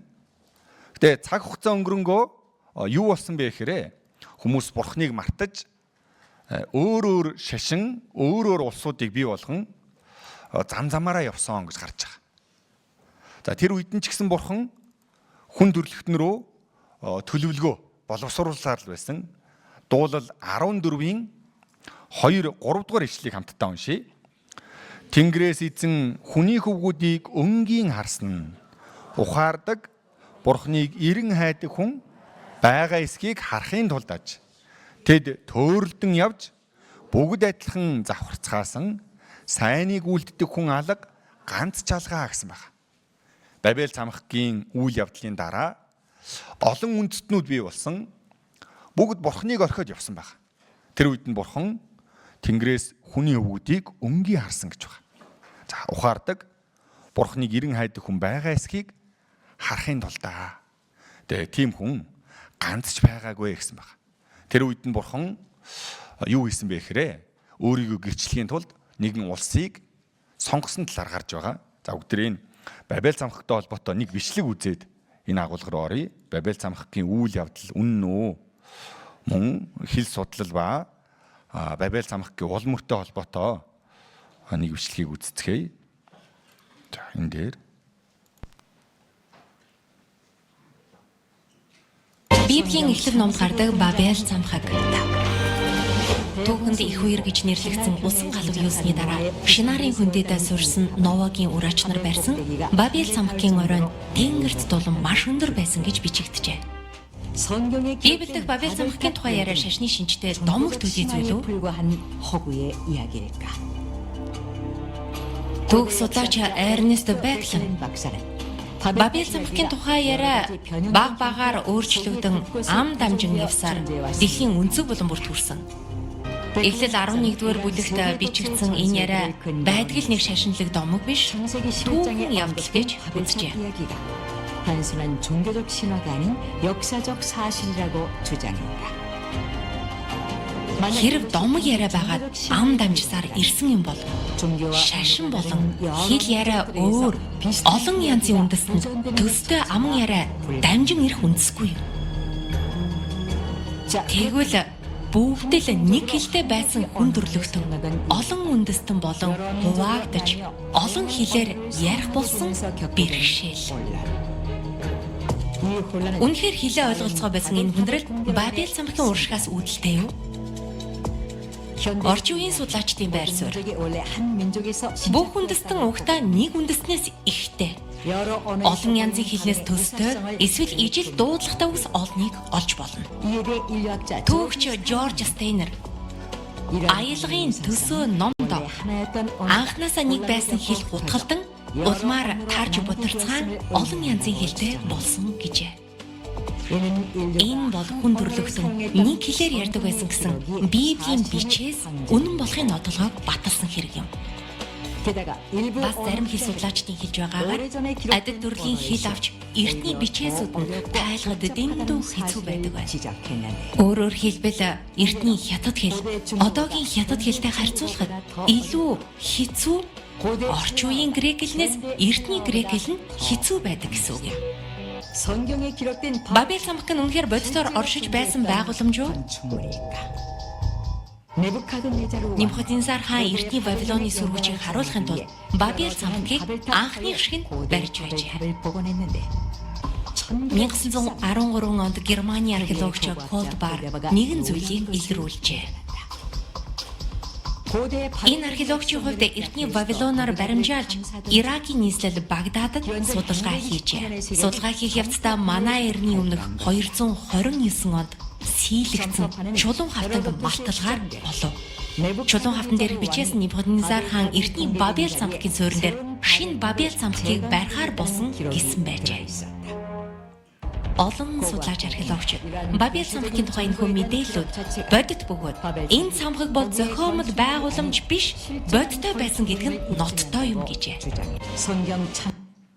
За энэхүү Бабель самбахтай холбоотой үнэн гэсэн маш олон баримт нотлохоо байгаа. Тэгэхээр үүний дараа бурхан өөрийгөө жинхэнэ бурхан гэдгийг гэрчлэхийн тулд Израиль улсыг өөртөө сонгосон талаар Эхлэл 12 дугаар бүлэгтэр гарч байгаа. Сая Бабель самбахын үйл явдал нь Эхлэл 11 дугаар бүлэгтэр гарч байгаа бол арийнхны утсанд 12 дугаар бүлгийн 1-3 дугаар ишлэлийг хамтдаа уншицгаая. Тэгээд эзэн Авраамд айлдахдаа чи их нутгаасаа төрлүүдээсээ мөн эцгийнхээ гэрээс гарч чамд миний харуулах нутаг руу явах тун. Чамаас би агуу үндэстнийг гаргаж чамайг бас би өрөөн, чиний алдрыг би агуу болгоно. Чи тэгээд өрөөл болтугай. Чамайг өрөөгчдийг би өрөөж, чамайг хараагчийг би хараана. Газар дэлхийн бүх овог чамаар өрөөгдөх болно. За бурхан эцэг хүртэл хүн төрлөختөнд өөрийн амьд оршин байгаа гэдгийг гэрчлэхийн тулд бурхан хүн төрлөختөнд үргэлжил төлөвлөгөө гаргасаар байсан байгаа. За 12 дугаар бүлгийн Авраам гэдэг хүнд бурхан газар нутгийг өгнө гэсэн байгаа. Канаан нутгийг өгсөн. Авраамаас бусдан бурхан агуу үндэстнийг гаргая гэсэн Израиль үндэстэн. Мөн Авраамаар дамжуулаад дэлхийн бүхий л үндэстэн өрөөгдөх болно гэдэг нь Авраамийн удам Есүс Христийн удам, Давидын удам Есүс Христийн ургийн бичих гэж гардаг. Есүс Христээр дамжуулаад дэлхийн бүх хүмүүсийг бурхан өрөөхийн тулд энэхүү Авраамаар дамжуулан Израилийг бий болгосон байна. За Авраам Исаакийг төрүүлдэг. Исаак нь Яаковыг төрүүлдэг. Бурхан Яаковын нэрийг нь Израиль болгож өөрчилж өгсөн нь одоогийн Израиль улсын нэр. Мөн Яаковын 12 хүүгийн нэрээр одоогийн Израилийн бүхий л овог үндэстнүүд нэрлэгдсэн байдаг. За энэ дэлхийн эртний түүхийн товч тайлбар толь гэдэг номон дээр ч гэсэн адилхан Авраам гэдээ гарч байгаа. Бодтой хүн. Исая 43:1 дээрээс харуул харин Яаква чамайг бүтээгч эзэн, Израиля чамайг бий болгогч эзэн одоо ингэж айлдж байна. Яаква, Израиля гэдэг нь нэг улсыг хэлж байгаа, нэг хүнийг хэлж байгаа. Гэтэл бурхан Исая 43:10 дээрээс харуул та нар миний юу гэнэ үү? Гэрч нар гэж эзэн айлдж байна.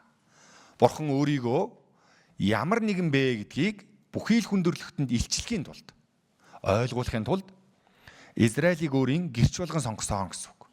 Гэрч нь ямар нэгэн зүйлийн үнэн худлыг хэлж өгдөг хүн. Тэгвэл Израиль нь бурхан амьд оршдог болон үнэн гэдгийг өөрсдийн түүхээрээ нотолж байдаг үндэст. Нүдэнд харагдахгүй бурханы талаар хүмүүс мэдэхгүй. Гэтэ яавал мэдж болох вэ гэхээр Израилаар дамжуулаад мэдж болно гэсэн үг. За дэлхийн түүх бол үйл явдал нь болж дууссаны дараа бичигддэг. Тийм биз? Монгол улсын түүх ч гэсэн бүхий л үйл явдал нь болсны дараа бичигддэг. Харин Израиль бол өөр байна. Эхлээд түүх нь бичигдчихсэн байгаа. Тэгээд тэр бичигдсэн үгийн дагуу бүхий л түүх нь өрнөдөг болсон энэ Израиль улс байна. Бид нэр сурах юм бол үнэхээр гайхалтай гэдгийг мэдж болно. За дэлхийд дээр маш олон улсууд байгаа. Тэгээ цор ганц Израиль Бурхны гэрчилдэг гэрч болсон үндэстэн байна. Израилийн түүхийн онцлог гэж байгаа. Ямар онцлогтой вэ гэхээр бусад орноос ялгаатай нь агуу ерөөл болон маш том шийтгэлийг амссан түүхэндээ мөн бусад орноос ялгаатай нь хэрхэн өрөөгдөх болон харагдах нь зөгнөгчсөн байдаг. Өөрөөр Библийн үгэн дээр Израильчуудаа та бүхэн ингэх юм бол өрөөгдөнө. Та бүхэн ингэх юм бол харагдана гэд бичигдсэн.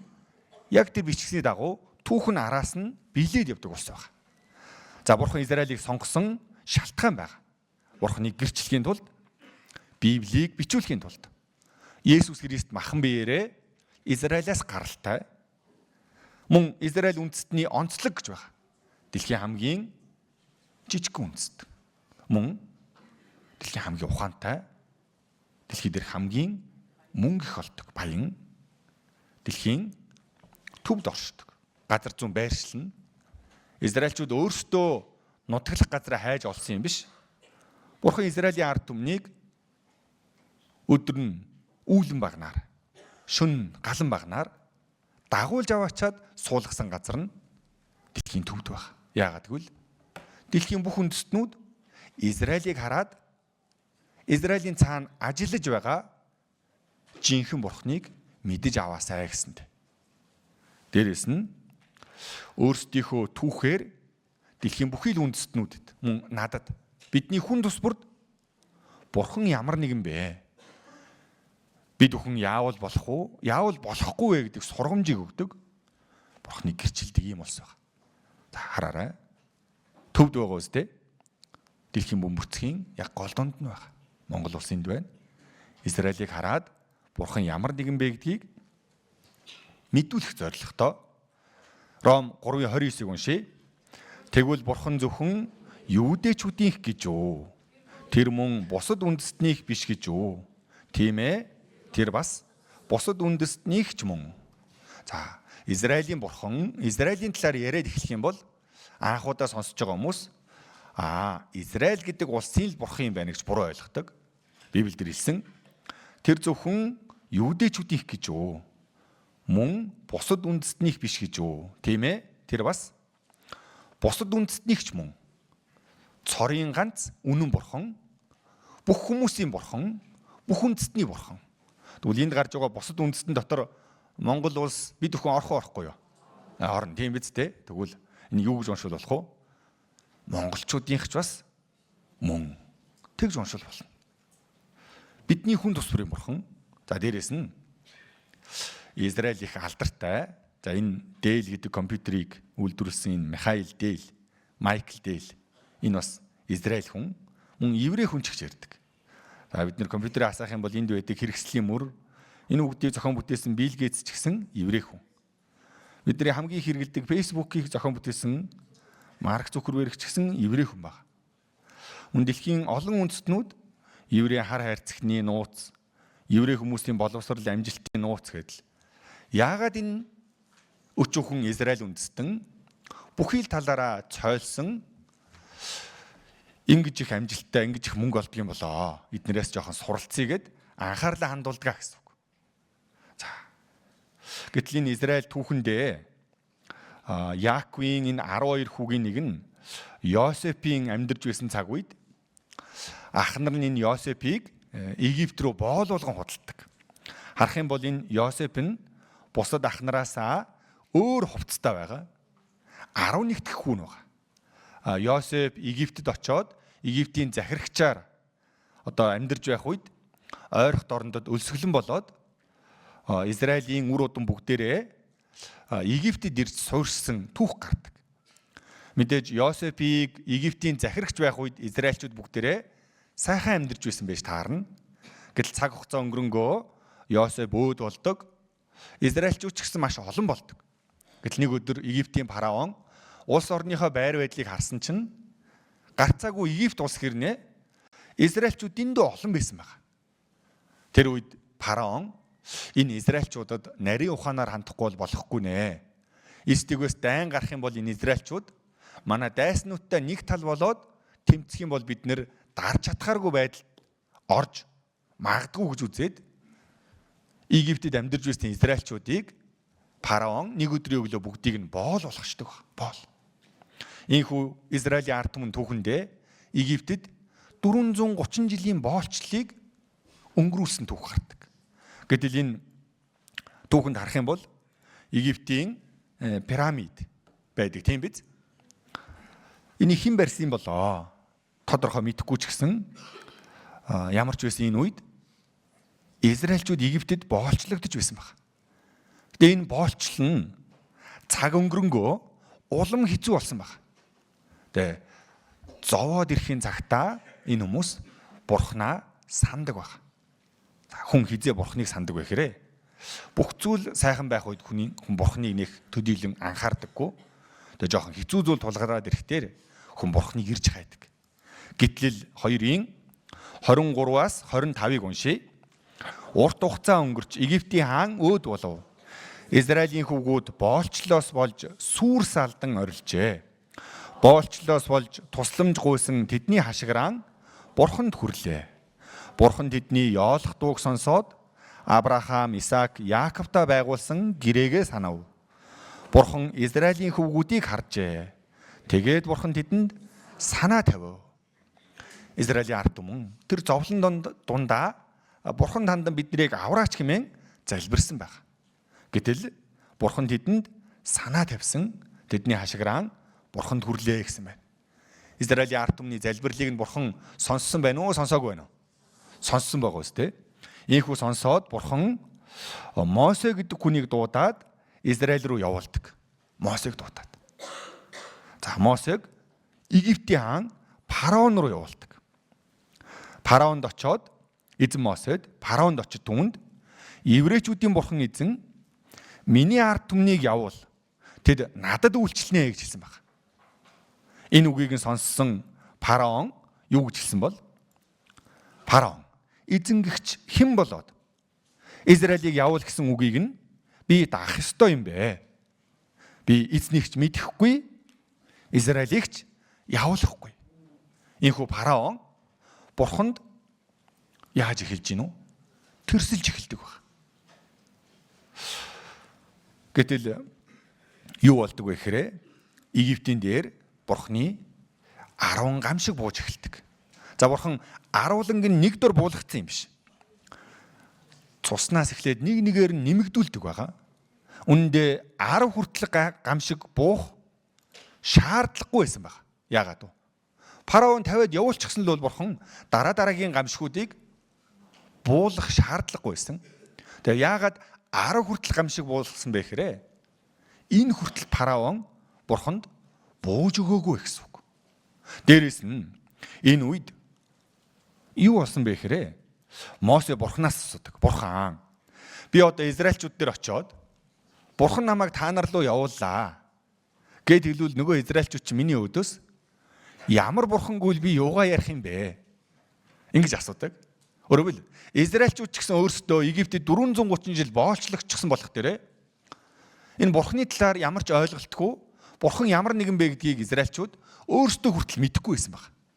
Тэгж таарна.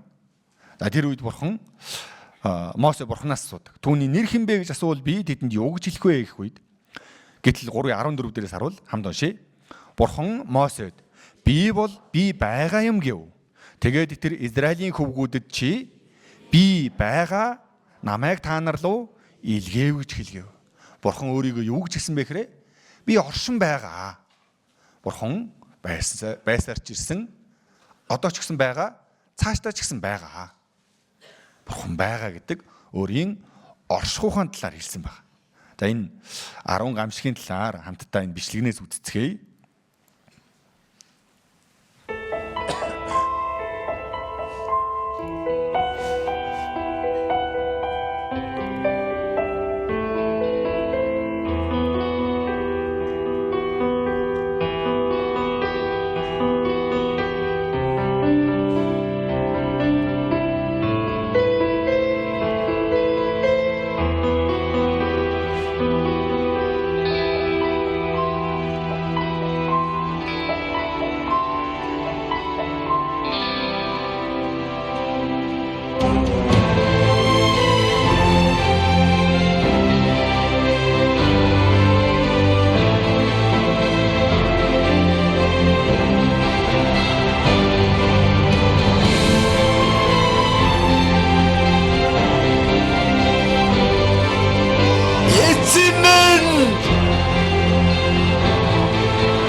Бид гарлаа шүү.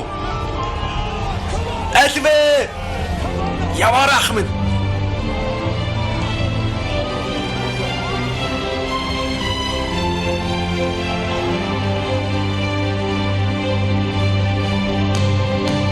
Бид гарчлаа.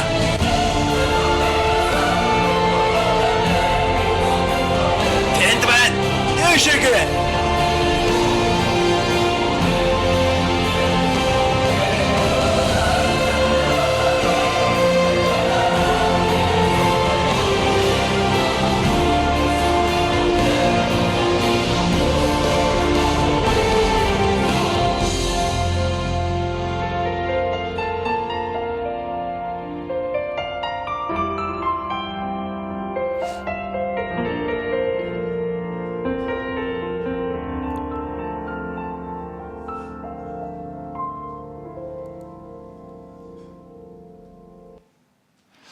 Энэ гитлэл ном нь Израилийн ард түмэн Египтээс гарсан үйл явдал бичигдсэн ном. Энэ дээрээс харуул Мосе гараа далай дээгүүр сунгав. Эзэн шөнийн турш дорны хүчит салхиар далайн усыг ухраасанд ус хуваагдаж хуурай газар гарав. Израилийн хөвгүүд далай дундуур хуурай газараар явхад ус тэдний баруун зүүн талд хан мэт байв гэсэн байна. Бодтоор бурхан Улаан тэнгисийн усыг нь салхиар хуваагаад Израилийн ард түмэн Улаан тэнгисийг хуурай газараар нэвтэлсэн байгаа. Израилийн ард түмэн Улаан тэнгисийн ирэг дээр айж байсан байна. Гэтэл эзэн та нарын төлөө байлдан та нар зөвхөн чимээгүй бай гэж хэлв.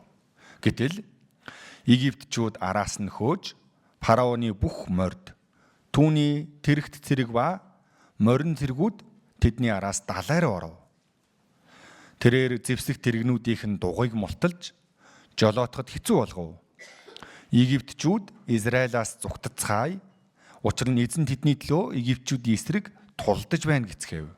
Гэтэл ус буцан ирж тэрэгт цэрэг ба морин цэргүүд буюу Израильчүүдийн хойноос далай руу орсон фараоны бүх цэргийг бүрхэн авсанд тэднээс нэгэн ч үлдсэнгүй. Энэ дээрээс харуул харин фараон ба түүний их цэргийг улаан тэнгис сүрүүлсэн түүнд талархах тун түүний хайр инрэл мөн хийх гэсэн байна. Хамтдаа Гитлэл 14:31-ийг уншийе. Египтчүүдийн эсрэг эзний үйлдсэн агуу хүчийг Израильчууд хараад ард түмэн эзнээс имэн эзэн хийгээд түүний зарц Мосед итгэв. За энэ үйл явдлаар дамжуулан Израилийн ард түмэн өөрсдөө эзэнд яасан гинөө? Эзэнд итгэсэн баг. Яагаад вэ? Израилийн ард түмэн Египтийн боолчлолд дэндүү хэцүү байсан, зовж шаналж байсан. Энэ зовлон дотроос бурхан минь биднийг Египтийн боолчлоос аварж өгөөч гэж чин сэтгэлээсээ залбирх үед бурхан тэдэн рүү Мосег явуулаад Мосегоор дамжуулан бурхан 10 гамшигыг Египтийн дээр буулгаад улаан тэнгисийг хуваагаад эцдээ Египтийн боолчлоос бурхан өөрийн хүч чадал гайхамшигар Израилийг өөртөө авах үед Израилийн ард түмэн эзнээс имэн эзэн хийгээ түүний зарц Мосед итгэв гэсэн баг. Библиэлд гарч байгаа энэ Египтээс гарсан үйл явдал нь үнэхээр чухал үйл явдал. Бурханыг мэдхгүй байсан Израилийн ард түмэн 10 гамшиг энхүү гайхамшигар дамжуулан бидний бурхан, энэ бурхан үнэхээр жинхэнэ бурхан юм байна гэдэгт тэд нэр итгэсэн баг. За тэгвэл энэ үйл явдал нь үлгэр томог болов үнэн болов хамтдаа баталгаа нотлохоо гэж шалгаж үзье. За Израилийн ард түмэн Египтээс гараад явсан замыг энэ дээр харуулсан байна. Израилийн ард түмэн яг энэ Улаан тэнгисийн ирэг дээр байгаа энэ том талбай дээр тэд нэр бөөндөө цугларсан байсан. Энэ талбай руу орж ирдэг ганцхан зам байгаа. Гэтэл бурхан энд нь галаар Египтчүүдээс Израильчүүдийг хамгаалж байсан. Гэтэл энэ талбайг Нүвеба гэдэг. Та бүхэн интернетээр хайгаад үзэх юм бол гараад ирнэ. Одоо энэ аялал жуулчлалын бүс нутаг болсон. Маш олон хүмүүс энэ талбайг очихоор сонирхдог. 9 км урт, 6 км өргөн. Энэ маш том талбай дээр Израилийн ард түмэн бөөгнөрж байсан. Тэнхүү бурхан яг энэ хэсгээр Улаан тэнгисийг хуваасан байна. Гэтэл судлаад үзсэн чинь яг энэ хаваар 6 км өргөнтөө Улаан тэнгис нь арай гүйхэн байна. Энэ хоёр тал нь бол маш гүнзгий хавцал байгаа бол яг энэ хэсгийг бурхан анх бүтээхдээ Израильчүүдийн өмнө Улаан тэнгисийн усыг хуваахын тулд энэхүү гүйхэн хийж өгсөн байна. Мөн Улаан тэнгис хуваагдсан гайхамшиг нь хүчит салхины улмаас гэсэн байна. За та бүхэн салхи ямар хүчтэйг хараарай.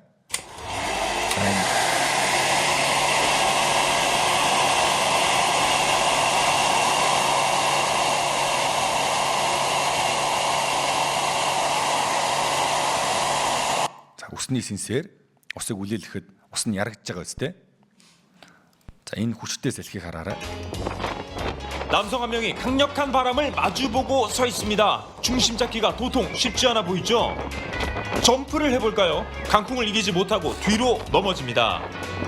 미국 워싱턴 산해 기상 관측소 연구원들이 강풍의 위력을 직접 체험하고 있는 건데요. 이날 강풍의 최고 속... 자, салхи үнэхээр хүчтэй тийм биз? Би ч гэсэн салхины хүчийг мэдэхгүй байсан. Гэтэ говалтад амьдрангаа говалтад үнэхээр хүчтэй шуурдаг. 2000 м байна уу? Нэг удаа хүчтэй салхины дараа сая өнгөрсөн 7 хоногт говалтад Эрдэнэ сумд 130 гаруй айлын гэр нураад сургуулийн дээвэр нүрт хууларсан хүчтэй салхи болсон. Энэ Улаан тэнгис хуваагдсан гайхамшигч гэсэн хүчтэй салхины улмаас байна. За дээрээс нь бас нэг материал харуулъя. Египтэд очих юм бол энэ үндэсний музей нь байна. Үндэсний музей. Египтчүүд энэ музей аялал жуулчлалаараа маш их доорлогыг олдог.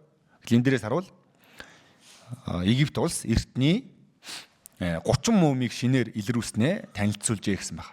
Египтчүүд нь өнгөрсөнд амьдарч байгаад өөд болсон хаадынхаа энэ шарлыг нь оршуулалгүй занданшуулаад хадгалдаг. Яагаад вэ гэхээр хизээ нэгэн цагт эдгээр хаадын сүнс нь орж ирээд амилнаа гэдэгт итгэдэг тийм одоо өвөрмөц итгэл бишрэлтэй ард түмэн. За гэтэл энэ олон хаадынхын дунд онцгой нэг хаан байгаа. Энэ Мирнефтах гэдэг хаан. Гэтэл энэ хүний биеинд нь давс нэвт шингэсэн хөмсг нь унсан учраас усан будгаар будсан чигийг нь мэрээ загас идсэн учраас тэр нь тодорхой харагддаг. Арай өөр. Тэгвэл энэ ямар хаан бэ? Мосег дагаж Улаан тэнгист ороод живж өгсөн Мирнефтах хааны зандашуулсан шарил. Далаа тэнгис нь амтэн хүн живэд өгчих юм бол ирэг дээрээ гаргаа хайчихдаг тийм онцлогтой. Дээрээс нь энэ робот камер Улаан тэнгис рүү орсон. 2000 оны хавар робот камер Улаан тэнгист анх удаага орлоо.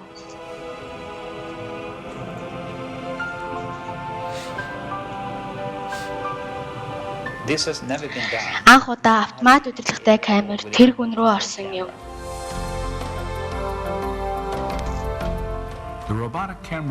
Автомат удирдлагатай камерын тусламжтайгаар шүрээр бүрхэгдсэн орчин үеийн хэлбэр дүрстэй зүйлсийг илрүүлв. Тэр шүрээр бүрхэгдсэн тах хэлбэртэй зүйл дугуй хэлбэрийн том эвдэрсэн хэсгүүд байлаа. Одоо бид камера хөдлөх нь сонин дүрстэй зүйлсийг үргэлжлүүлэн хайж байна. Ийм хэлбэртэй зүйлс нэг газраас биш хэд хэдэн газраас үргэлжлэн олцоор байлаа. Тэндээс гол тэглэх холбоос нь дугуй мэд хэлбэртэй зүйлсийг харлаа. Энэ бол байгалийн шүр биш бөгөөд ямар нэг хиймэл юм нь шүр наалдан ургасан харагдаж байна. Тэдгээр нь дэлхий дээр байдаг шүрнүүдээс огт өөр хэлбэртэй зүйлс юм. Эхний хальтарт нэг төрлийн сонин дүрстэй зүйл далайн ёроолоос алдлаа.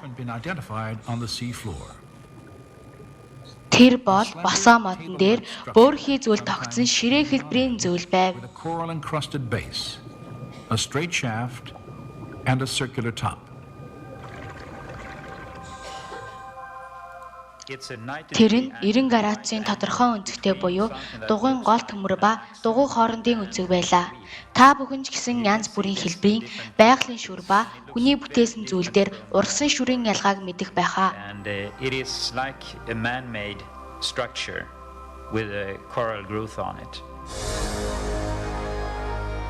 Энэ дунд байгаа бөөрхий зүйл нь хугарсан гол тэглэг ба холбоос хэлбэртэй байна. Энэ нээлт нь хоёр төрлийн чухал ач холбогдолтой юм.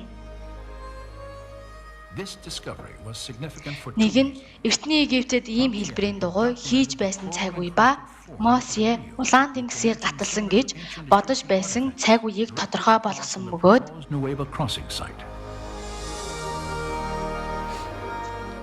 өөр бас нэг нь Библийн бичээсээ таарч Улаан тэнгисийн үйл явдлыг гэрчилж буй хамгийн сүүлийн үеийн нээлт юм.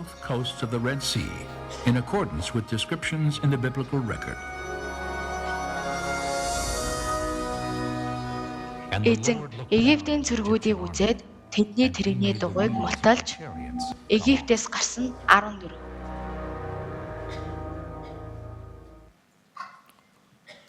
За энэ Улаан тэнгисийн ёроолд хайгуул хийсний үр дүнд Улаан тэнгисийн ёроолоос олдсон дугуй хэлбэртэй зүйл дээр шүр ургасан Египтийн тухайн үед хэрэглэгдэж байсан энэ морин тэргийн дугуйтай төстэй зүйл маш их олддог баг. За энэ Синай уулнаас олдсон олдурууд бас байгаа. Дээрээс нь бурхан энэ Синай уулан дээр Египтээс гарч ирсний дараа галын дундаас бурхан үгайлдсан гэдэг яриа байдаг. Гэтэл боддоор энэ улаан хад байгаа. Гэтэ орой хэсэг нь галд шатчихсан. Хаглаад үзэх юм бол дотроо бол улаан байхаа. Бурхан хүн төрлөختөнд үгайлдсан байдаг. Бурханы хийж чадах гайхамшигыг Израилийн ард түмэнд харуулад Израилийн ард түмэн гайхамшигар дамжуулан бурханд итгэсэн. За мөн энд байдаг энэ хадан дээр нэг эртний бичээс байгаа. За энэ жишээ нь үхрийн зураг байна. Мөн энэ хадан дээрх бичээсийг тайлбарлсан байна. Энэ юу гэж гарч байгаа вэ гэхээр энэ эртний бичээс нь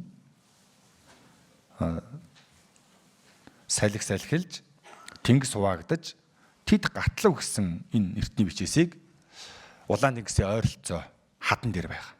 Тэгвэл боддоор Улаан тэнгис хуваагдсан үйл явдлын дараа бурхан Синай уулан дээр дүрлцэх галын дундаас бууж ирж Израилийн ард түмэнд үгээ айлддаг.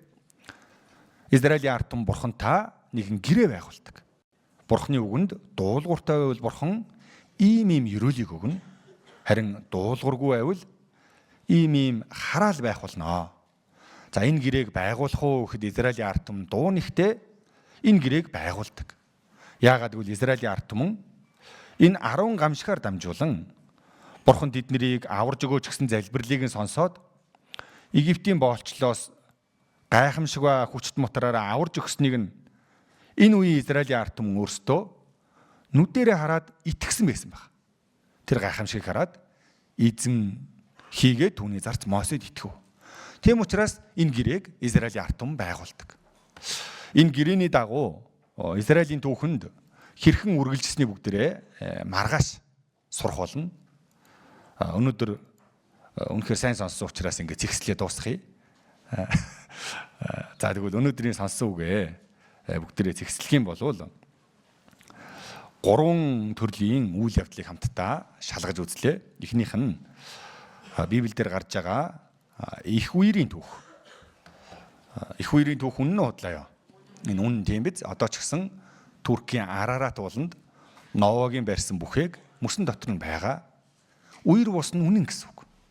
Бурхан хүн төрлөختний гим нүгэл хийхэд нь шийтгэл буулгадгаа гэдгийг мэдэж болно. Мөн хоёр дахь үйл явдал нь Библиэд бичигдсэн юу лээ? Бабел замхгийн үйл явдал. Энэ бас үнэн болов худлаа болоо. Үнэн тийм биз? Баримт толгой нь байна. Мөн Библиэлд бичигдсэн Израилийн ард түмэн Египтийн боолчлоос гарсан үйл явдал бас баримт нотлохотой байна.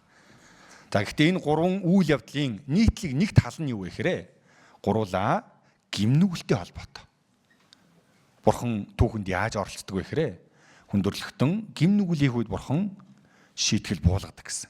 За өнөөдөр ямар бурханы талаар сурсан бэ гэхээр бурхан бол хоёр мөн чанартай. Бурхан шударга зан чанартай, бурхан хайрын мөн чанартай.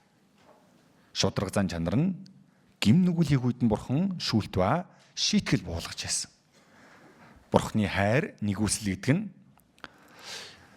итгээд дуулууртай байгаад завинд орсон хинч вэ аврагдаж болохоор бурхан тогтоож өгсөн байна. За дээрэс нь энэ нэг хүн амьдрал бол B, C, D гэсэн байна. B гэдэг нь birth, төрөх, C нь choice, сонгох, D гэдэг нь date, үх.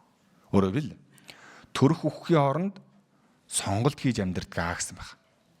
Та бид бүхэн өчигдөр өнөөдөр Библийг шалгаж үзэнгээ бурхан гэж үнэхээр байдаг юм байна. Тэнгэр газрыг бурхан бүтээсэн юм байна. Мөн нүдэнд харагдахгүй бурхан хүн төрөлхтний түүхэнд оролцдог юм байна. Шүүлт ба авралын түүх Библиэлд өнгөрсөн түүхэнд гарч байгаа юм байна гэдгийг шалгаж үзсэн. Тэгвэл цаашдаа ч гэсэн бидний өмнө бурханд итгэх үү, итгэхгүй байх уу? Үл итгэлийг сонгох уу, итгэлийг сонгох уу гэдэг ийм сонголтыг бүгдээрээ маргааш нөгөөдрийн үгийг сонсонгоо хийх болно. Библиэлд өнөөдрийн сонголт минь маргаашийн намайг бүтээдгээ гэсэн байна. Өнөөдрийн итгэлийн сонголт. Энэ Америкийн нэгдсэн улсын 22, 24 дахь ерөнхийлөгч Гровер Кливленд гэдэг хүн байна. За энэ хүн хойд өмнөд Америкийн дайны дараа цэргээс халагдаж ирж байгаад найзтайгаа хамт цэргээс халагдж ирсэн баяраа тэмдэглэхээр баар руу явж ирсэн байна. Гэтэл замд нэг жижигхэн сүмийн гадаа нүглийн хөлс нь үхэлгчгсэн сургаал заагж ирсэн байна. Үүнийг харсан Кливлендийн мөс чандар нь хатгаснаа дайнд үхэж болох байсан. Гэтэл дайнаас амьд эргэж ирсэн баяраа бааранд орж зугаат тэмдэглэлгүй энэ сүм рүү ороод бурхны үг сонсё гэсэн байна. Гэтэл нөгөө найз нь үгүй юу гэсэн үг юм бэ? Найзууд тэнд цугулчихсан хүлээж байгаа. Тийшээ явъя гэсэн байна. Энэ хоёр хүн хэсэг зөрчилдсөний дараа нөгөө найз нь наригхаар явдаг Кливленд сүм рүү ороод бурхны үг сонсдог баг. За үүнээс хойш нэлээд хэдэн жилийн дараа нөгөө найз нь сонины нүүрнээс найз нь ерөнхийлөгч болсон байгааг хардаг. $1000 дэвсгэртэй хүртэл Кливлендийн зураг байдаг. За энэ Кливлендийн тэр өчүүхэн сонголт, зөв сонголт нийцтэй энэ хүний амьдралыг илүү гэрэл гэгээтэй гайхалтай нэгэн болгосон. Библиэлд бурхан хавчиг хаалгаар ор. Учир нь сүрэлд хөдөлдөг хаалга нь уужуу. Зам нь өргөн юм. Олонхон түгээр тийш ордог. Амьд хөдөлдөг хаалга нь хавчиг. Зам нь нарийн юм. Цөөнхөн түүнийг олдгоо гэсэн байна. Новагийн үед маш олон хүн амьдарч байсан. 8 хүн аврагдсан байна. Цөөхөн хүн бурхны талд сонголт хийсэн аврагдах замыг сонгосон байна. Одоо ч гэсэн маш олон хүн амьдарч байгаа. Гэтэ цөөхөн хүн ирээд энд үгийг сонсож байгаа. Тэгвэл энд ирээд үгийг сонсож байгаа та бүхэн амь руу орох замыг сонгосон цөөхөн хүмүүсийн нэг баг. Өнөөдрийг хүртэл хийсэн зөв сонголтоо маргааш нөгөөдөр ч гэсэн хийгээд үргэлжлүүлэн сонсох юм бол гарцаагүй бурхныг зөвөр таньж мэднэ. Бурхны бид бүхэнд өгөхийг хүсэж байгаа. Мөн хамын ирүүл түүнийг бурхан өгөхийг хүсэж байгаа. Дид бол 30-ийн 15-ыг уншвал үзэгтэн би өнөөдөр чиний өмнө ам ба сайн сайхан үхэл ба гай зовлон тавилаа. 30-19-ийг нас уншия. Би өнөөдөр тэнгэр газрыг дуудаж та нарт гэрч болгон чиний өмнө ам ба үхэл ерөөл ба хараалыг тавья. Чи бас чиний үр удам амьдрахын тулд амийг сонгож. Бурхан хүнийг үнэхээр хүндэлдэг байгаа. Бурхан хүнийг чөлөөтөө сонголт хийхээр өөрт нь эрх чөлөө гэдэг зүйлийг өгсөн. Гэхдээ Бурхан хүнийг өөрлөө нь анхаарлаа хандуулад Бурханыг бодоод Бурхан руу эргээд ирээсэй гэдгийг үргэлж хүсэж байдаг баг. Гэхдээ тэр сонголтонд нь Бурхан хүчээр оролцохгүй өөрөө Бурханы талд сонголт хийж анхаарлаа хандуулаасай гэж хүсдэг баг. Энэ нь Бурхан хүнийг үнэхээр хайрладаг, үнэхээр хүндэлдэг гэсэн үг. Тийм учраас та бүхэн маргааш илүү чухал үгийг сурах учраас ажлаа тараад ирээ сонсох нь мэдээж ядарч байгаа. Бас хэцүү гэдгийг мэдж байна. Гэхдээ энэ Бурханыг мэдээд авах нь юу юунаас илүү чухал учраас. Бурхан хэлэхдээ олдож болох үед нь түүнийг хайх тун гэж гардаг. Энэ 7 хоног нь бид бүхэн жинхэнэ Бурханыг зөвөр таньж мэдэх тийм цаг үе учраас маргааш ч гэсэн ирээрэй гэж хүсэж байна. Хамтдаа залбираад босгоё. Тэнгэр газрыг бүтээгээд хүн төрлөختний түүхийг захирж байгаа амьд оршин байдаг Бурхан минь баярлалаа. Өнөөдөр бас Бурхан таны талаар бид бүхэн хамтдаа сурсан билээ. Энд хүрэлцэн ирээд Бурханы үгийг сонсож байгаа бүхий л хүмүүсийг Бурхан та хамгаалж өгөөд, мөн тусалж өгөөд маргааш нөгөөдөр үргэлжлүүлэн Бурханы үгийг сонсоод Бурхан таны талаар зөвөр таньж мэдээд Бурханы өгөх мөн хамын өрөөлийг бүхий л хүмүүс олж аваасаа хэмээн залбирж байна. Эзэн Есүсийн нэрээр залбирлаа. Амен. За, товчхон зарлал танилцуулаад тусгая. Түр сандал дээрээ сууж байгаарай. За, өнөөдөр семинарын маань 2 дахь өдрийн үг явагдлаа. За, одоо цааш дахиад 4 өдрийн өгүүлсэн. Тийм учраас эхнээс нь сонссон усуд маань өдөрөө дуустал заавал сонсож өгөөсэй гэж хүсэж байна. За